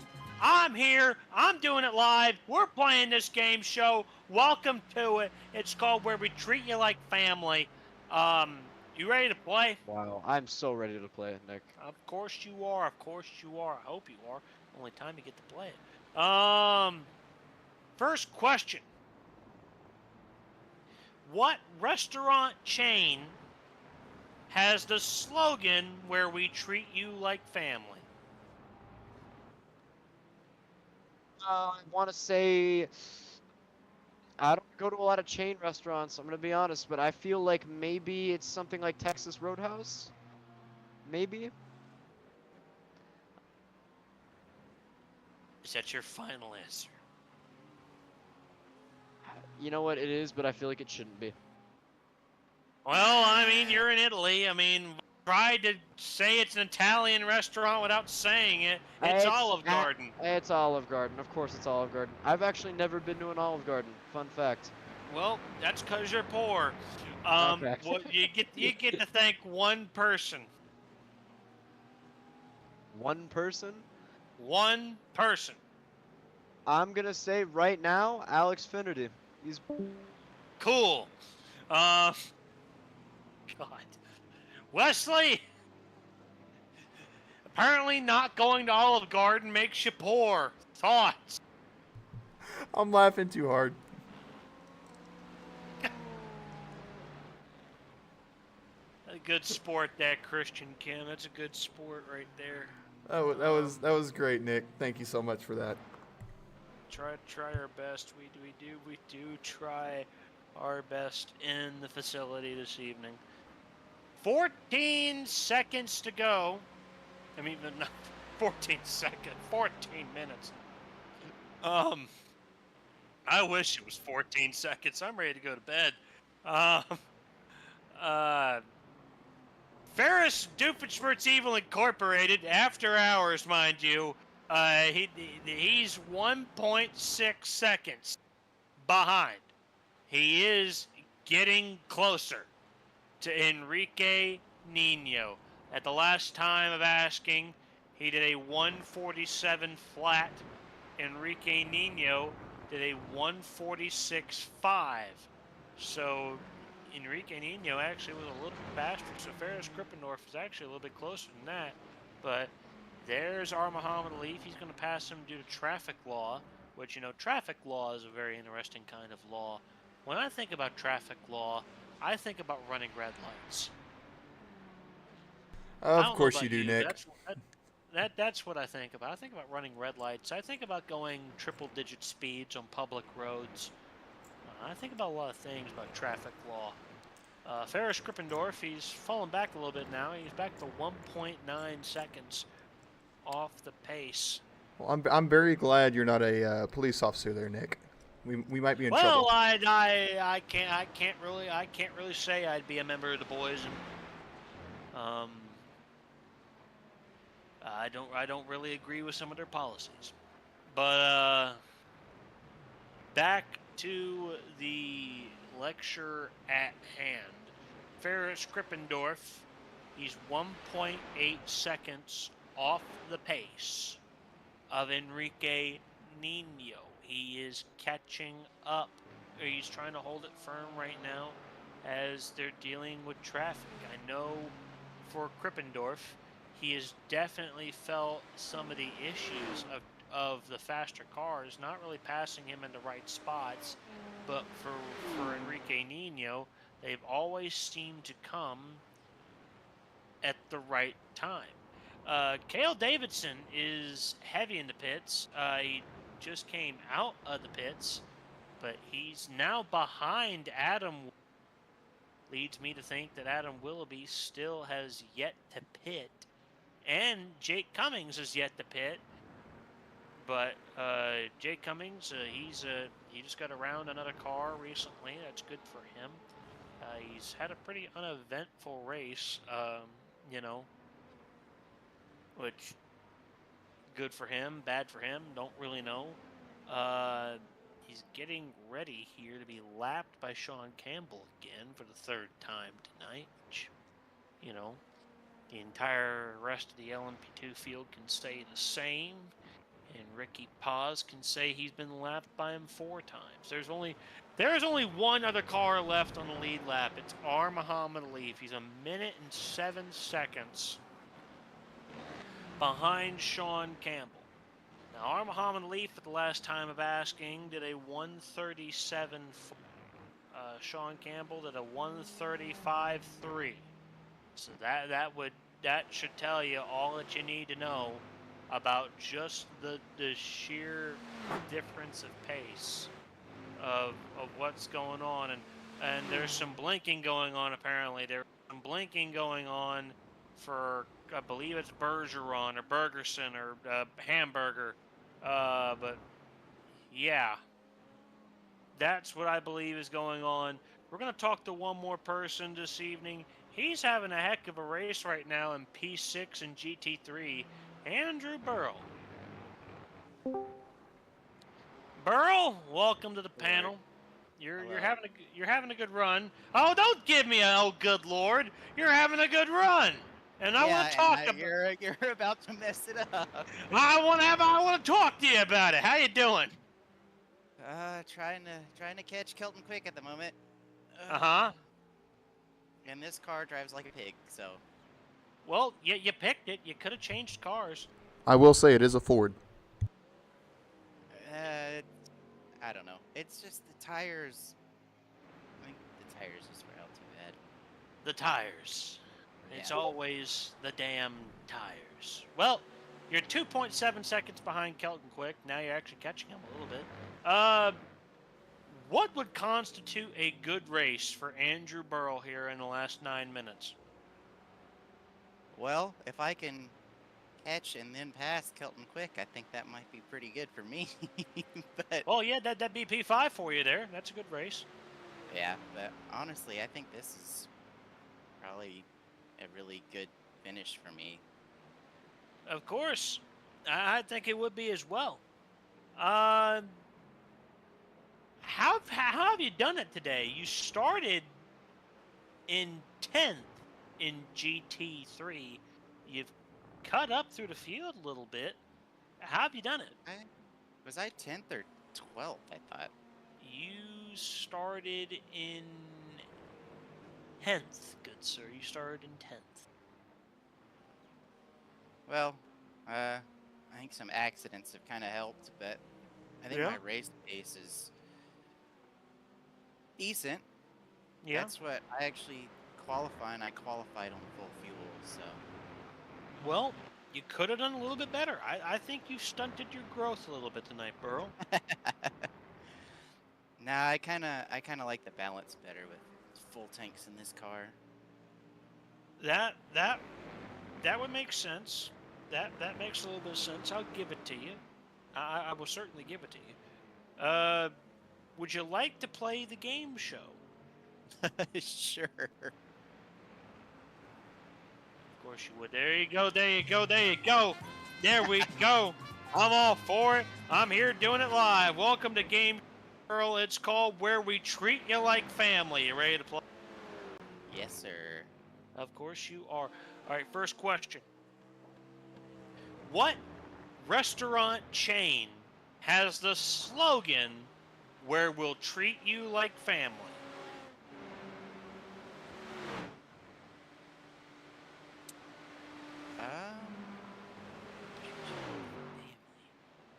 Do you need a hint? Do you need to phone a friend? Is it? I swear I've heard that in an Applebee's commercial. That's your final answer.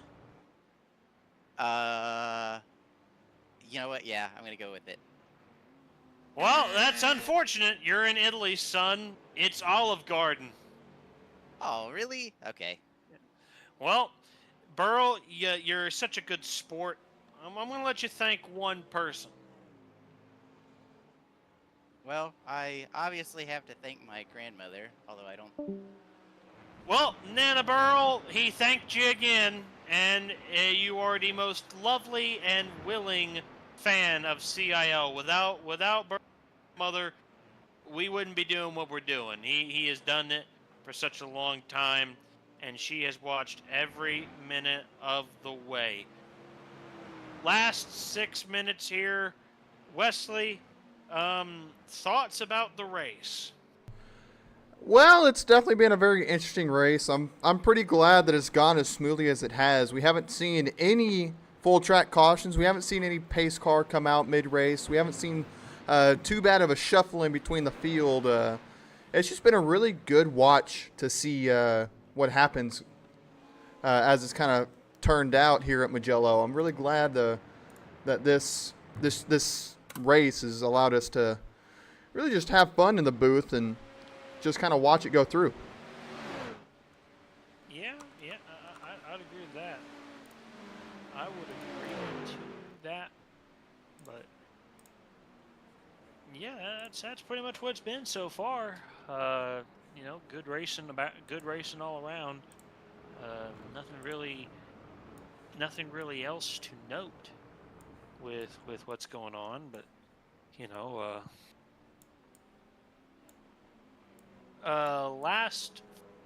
we are within the final 5 minutes of tonight's proceedings. Tonight's proceedings are presented to you by the University of Northwestern Ohio.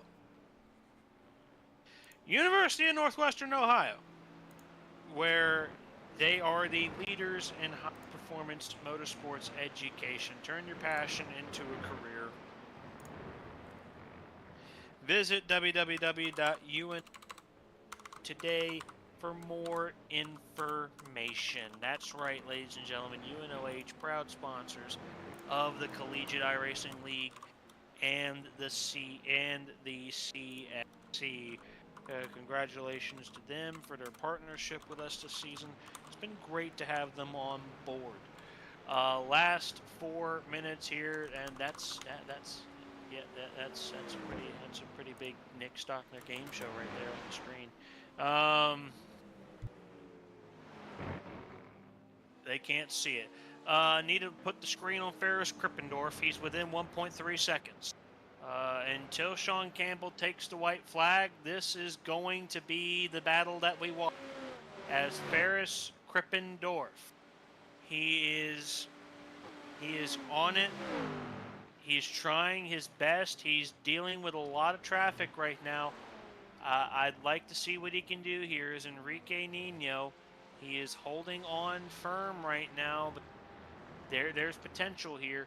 As Ferris Krippendorf now is within 1 second. You can definitely see that they are starting to pick up the pace, starting to pick up the speed. Enrique Nino did a 1:47.4 at the last time of asking. Krippendorf did a 1:46.7. There is a lot of speed in that Ferrari out of Ferris Krippendorf right now. It's down to 0.4 of a second. There is potential here in this battle between Ferris Doofenshmirtz Incorporated and Enrique Nino. They are dueling it out right here in the Italian sunset here. The lights are on the cars. They are running to the end with the ball. There is potential in this battle for something extravagant to occur. We're going to follow these guys until we can't anymore, because I'm here to tell you right now, it's going to get extensive, folks. So stay with us here. You know you're going to want to watch it to the end here at the CSC, because right now, what I got for you is an 0.8 of a second battle, 0.7 really, after 2 hours of hard-fought endurance racing. These cars are this close together near the end of this affair. We're down to the last 2 minutes. These cars will get 2 more laps, ladies and gentlemen. I believe 2 more laps of racing, and that is going to be what they're able to achieve. I think Sean Campbell, he's not on white flag just yet. I think he's going to be able to get back around and get 1 more lap in the show. These guys, they're coming around the front stretch right now. Here's Enrique Nino. He's letting the GTPs pass. There is Ferris Krippendorf. He's right behind, getting a ton of suck, but so is Enrique Nino. This is how you deal with the traffic here for Enrique Nino. Enrique Nino's being blocked by a Corvette. Here comes Ferris Krippendorf. Krippendorf is there. Does he have something to say about it? The Corvette is still blocking. Here comes Krippendorf to the outside. Krippendorf. Oh, he gets Orgy-Bargy. Ferris Doofenshmirtz Incorporated to the lead here at Mugello. What a move Ferris Krippendorf. He's going to owe that Corvette a beer. Look at this man just trying to pull away. Oh, and there's a car. It's a Corvette of Nathaniel Roth. That's what a move there from that poor. We're going to get down to the last lap here between these two guys.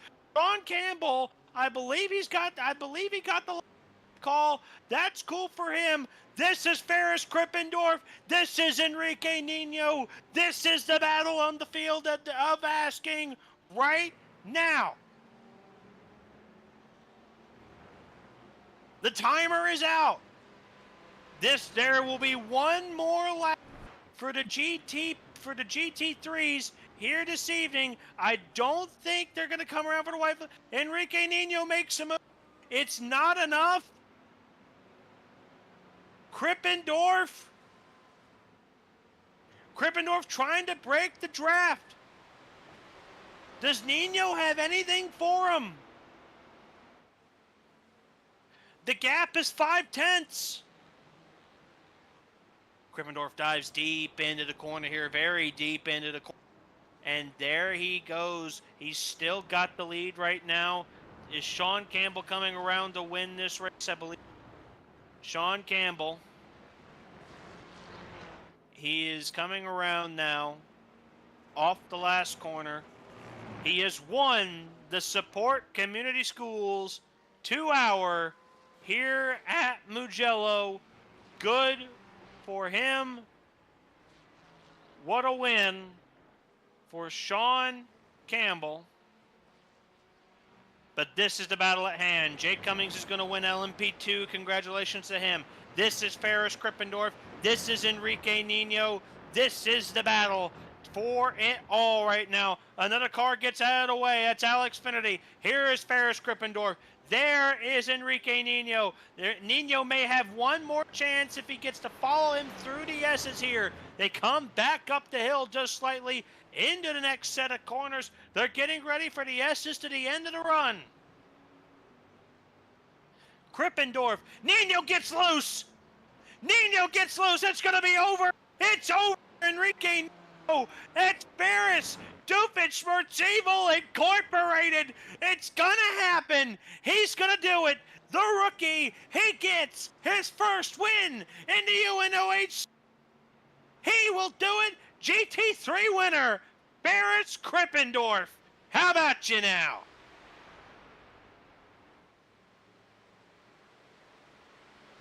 That is the show here, ladies and gentlemen. What a battle, Wesley. What a battle. What a battle indeed. I was not expecting Nino to get a little bit loose there.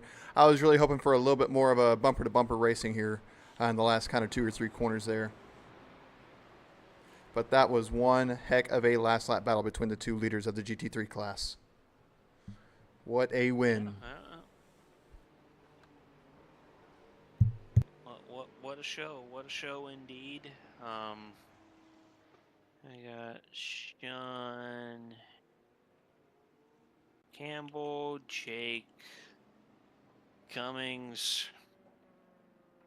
Ferris Krippendorf. Oof.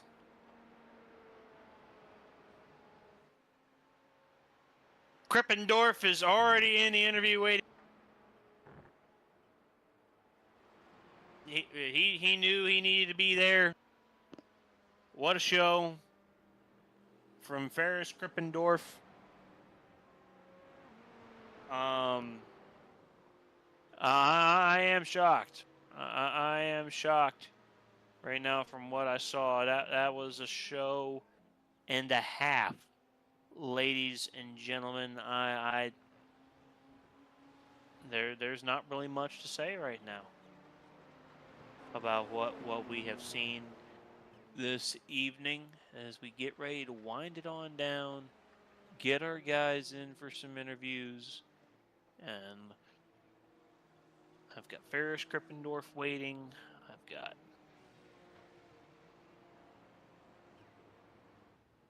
got a couple. Yeah, we're gonna go get Ferris Krippendorf first. We're We're going to hope that the other two guys will come on in. We're going to get Ferris Grippendorf first as I make adjustments and such. Alrighty, let's pull him in here.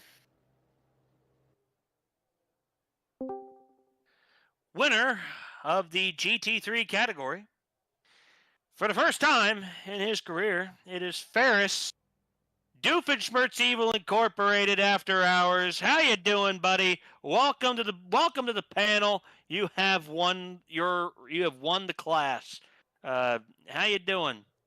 Doing good. Oh man, that was a heck of a race. Unfortunate little incident in the middle, but a big battle, hunting them back down, and good result after a few races of poor fortune to start it off in the series. Yeah. So I have to ask, what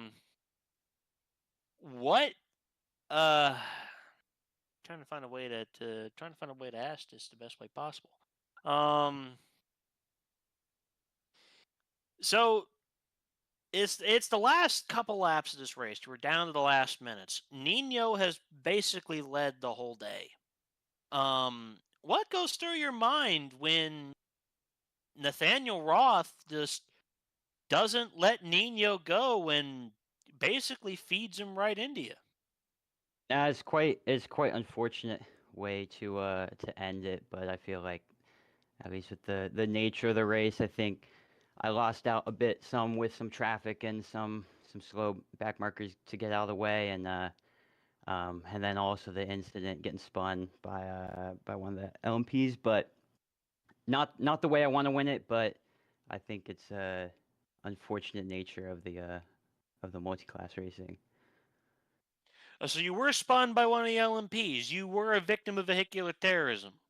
That is correct. Do you know who caused your vehicular terrorism? I'm not. I want to say maybe Jake Cummings. I'll have to look back the replay to see what exactly happened. Well, we'll have a conversation with him in a minute. So, we may have I may have to have a conversation with him on that. But first, Ferris, would you like to play the game show? Sure, let's have a crack at it.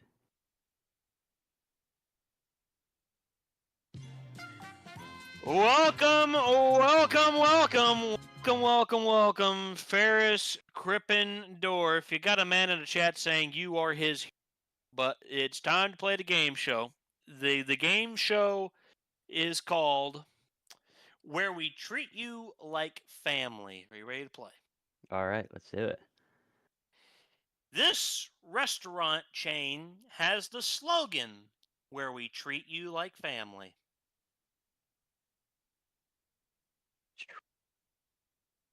I gotta say, I'm not out at restaurants that often, so I'm having a tough time with this one. Do you need to phone a friend? Do you need a hint? I don't know. I may have to. Okay, we'll take a hint here. You're raised in Italy. It's got really good cuisine, really good chains these days. Think Italian food.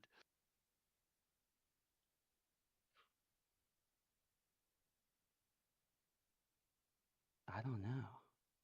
I'm gonna have to take a long shot. Is it Olive Garden? It is the Olive Garden. It is the No Olive way. Garden. Question number 2. This movie chain is known for memes about family.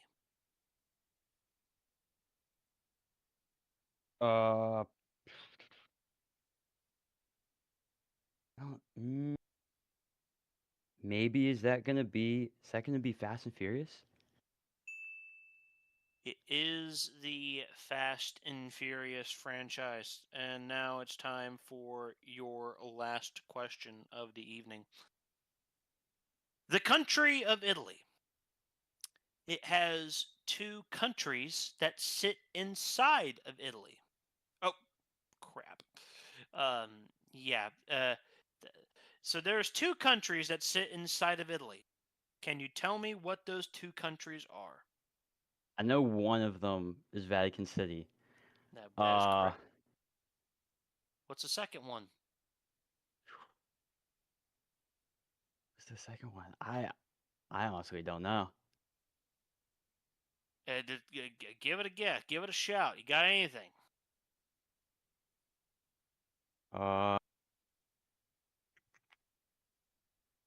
is it was it Marino? Something Marino? Is Marino your final answer? There's something before it. Is there partial credit for this?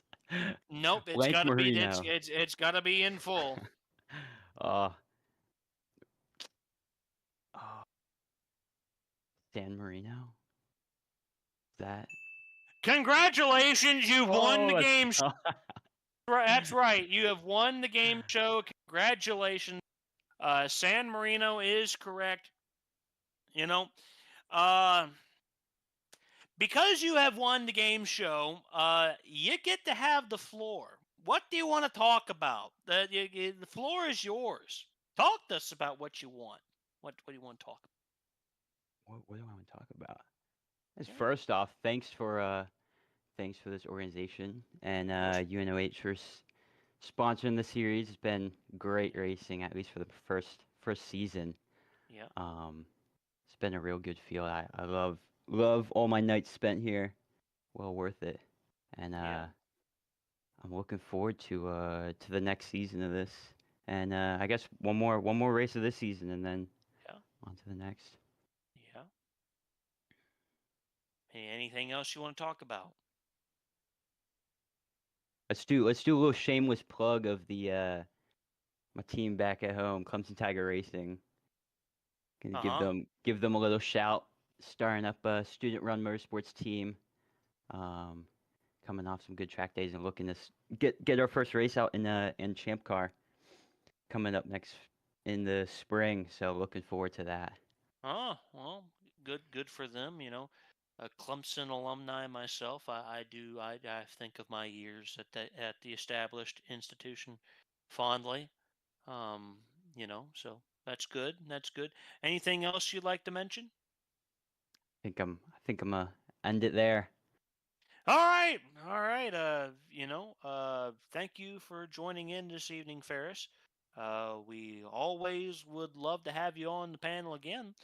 But for now, that's all I'm going to have to say. So long. Thank you. Let's pull in our LMP2 winner here. Let's pull in Jake Cummings. Mr. Cummings, welcome to the show. You won the LMP2 category this evening. Not a lot of competition, but you did win the LMP2 category. Tell us about it. Yeah, it was fun. Fun track. I just kind of pulled up a random setup from the middle of nowhere and practice didn't feel good, but then just kind of figured it out. Oh, hey, I'm from Clemson University. That's awesome. Apparently. Awesome. Great school. Yeah. Just up the road from Converse, It is, it is. I should honestly visit it sometime. Did anything I got some reports, there were some reports that the GT3 winner says you committed vehicular terrorism on him. I'm not I didn't hold court, so I'm not going to administer a verdict, but the people want to know your answer. Well, I didn't know it was him. I think there was one point where there was two GT3s going side by side, and I was trying to find a hole to pass them at one point, and I tried going to their outside, and they kind of blocked it. So I was like, oh, okay, I guess I'll just go to the inside, and then I don't know if he just wasn't expecting it or what, but I don't. If it was him, I think he got back to him pretty quickly because me and an LMDH were holding up the leader after that for quite a while. But I'm glad he won anyways. I didn't know it was him, but I'll go apologize to him. Didn't mean to mess up their battle, so. That's fine. He won the race anyway. He didn't have anything else to say. That's just how it goes around here. You ready for the game show? Uh, no, I'm good. Oh, okay then. Uh, you know, sometimes that happens, folks. Got anybody you like to thank then? Is it just one person? You get two. Oh, awesome. My wife and you. I hope you get some rest. Thank you. That's enough for me. First person ever denied the game show. I'm a little bit hurt. Meanwhile, Sean Campbell, you won the race. That's pretty much it. We didn't really focus on you a lot. You kind of just beat the piss out of the field. Tell us about it. There's not much to say. I ran out of things to say at Road Atlanta. I believe it to be true. So, I think about this race here, and I'm like, Sean Campbell is so talented at just beating everybody to a pulp, but he can't operate a charcoal grill. Yeah. I'm still hung up on this. I don't So- really understand what's going on here, Sean. I got an excuse. You do? I'm not talented at sim racing. I've been doing it for 15 years. It's all experience. If I had 15 years operating a charcoal grill, I could do it with like a blindfold, doing flips and tricks and crap, and then you put me on the rig and I'd wreck instantly no matter what. Yeah. It's just a matter of how long I've been doing it for. Fair enough. I'll fail question 1 immediately. Fair enough. So, Sean, are you ready for the game show? Yeah. I mean, you gotta have a little bit more faith than that, buddy. Because welcome in. That's right. You only get to do this one more time afterwards, because I know you're winning it. But here we are. It's time for a game show. It's called Where We Treat You Like Family. You ready to play? Sure. Question number 1 for you, sir.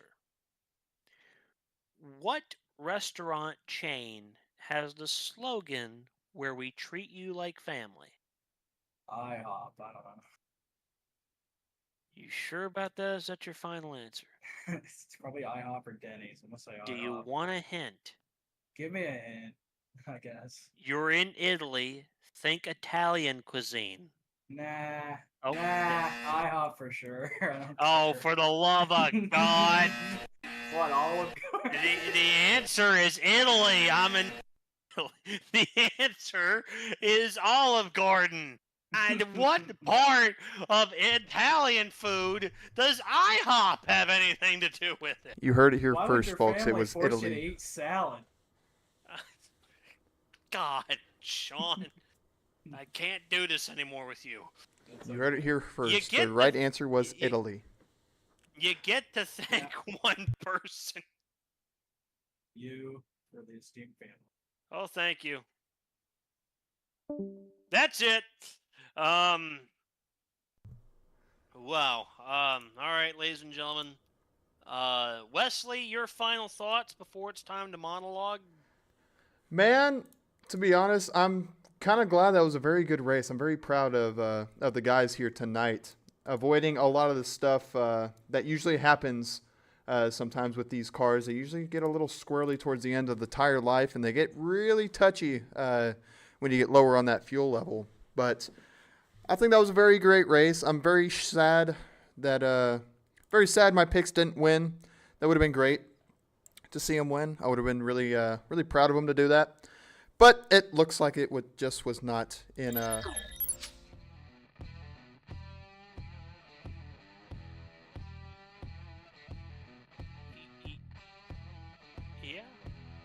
I would say the same. All right. It's time for my monologue. Those who know me know what I do. I often end the race with a monologue. And I only get to do this. I only get to do this 2 more times, including tonight, and then 1 more at Interlagos, and that will be a very special one. But tonight, I'm going to be very honest with the people out there in the world today. We weren't really prepared to do this. That's kind of what it's been.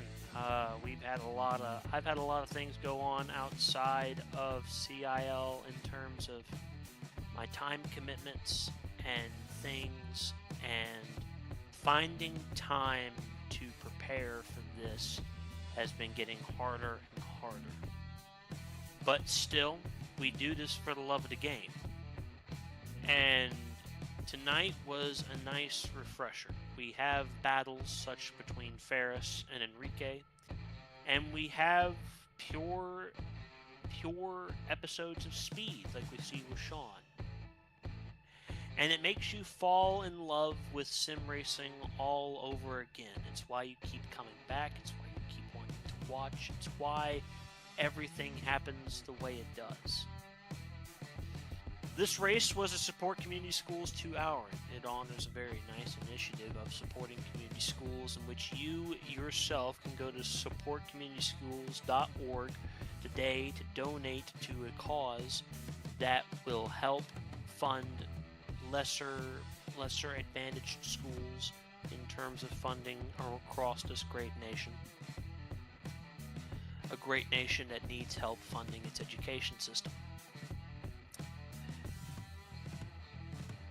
There's only 1 more after this. Most of the championships, I do feel, have already been determined, but that's not really why we do this. We do this because we love to race. We love to drive.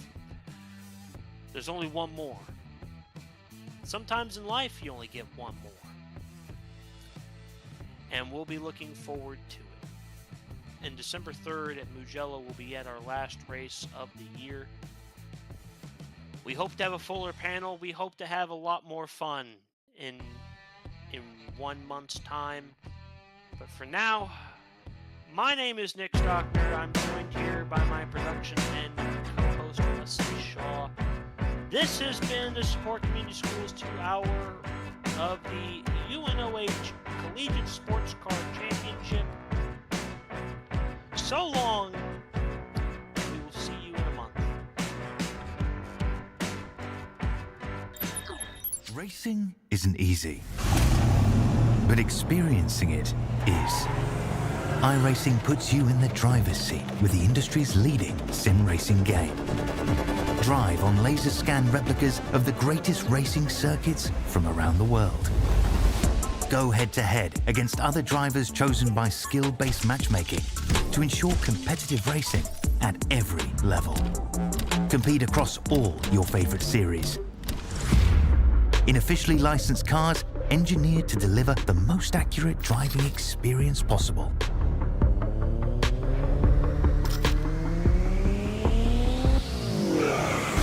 Join a race or host your own with players from across the globe. Race against the computer or in a league with friends. Feel the thrill behind the wheel. Visit iRacing.com.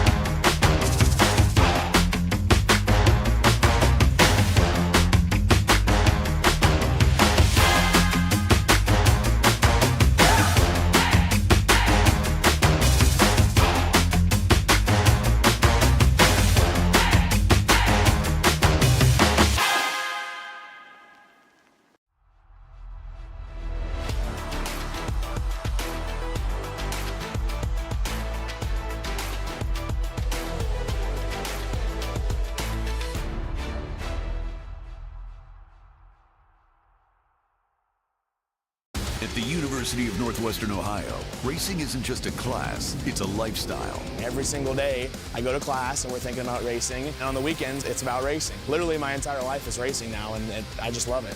At UNOH, your classroom is a garage. Your homework, horsepower.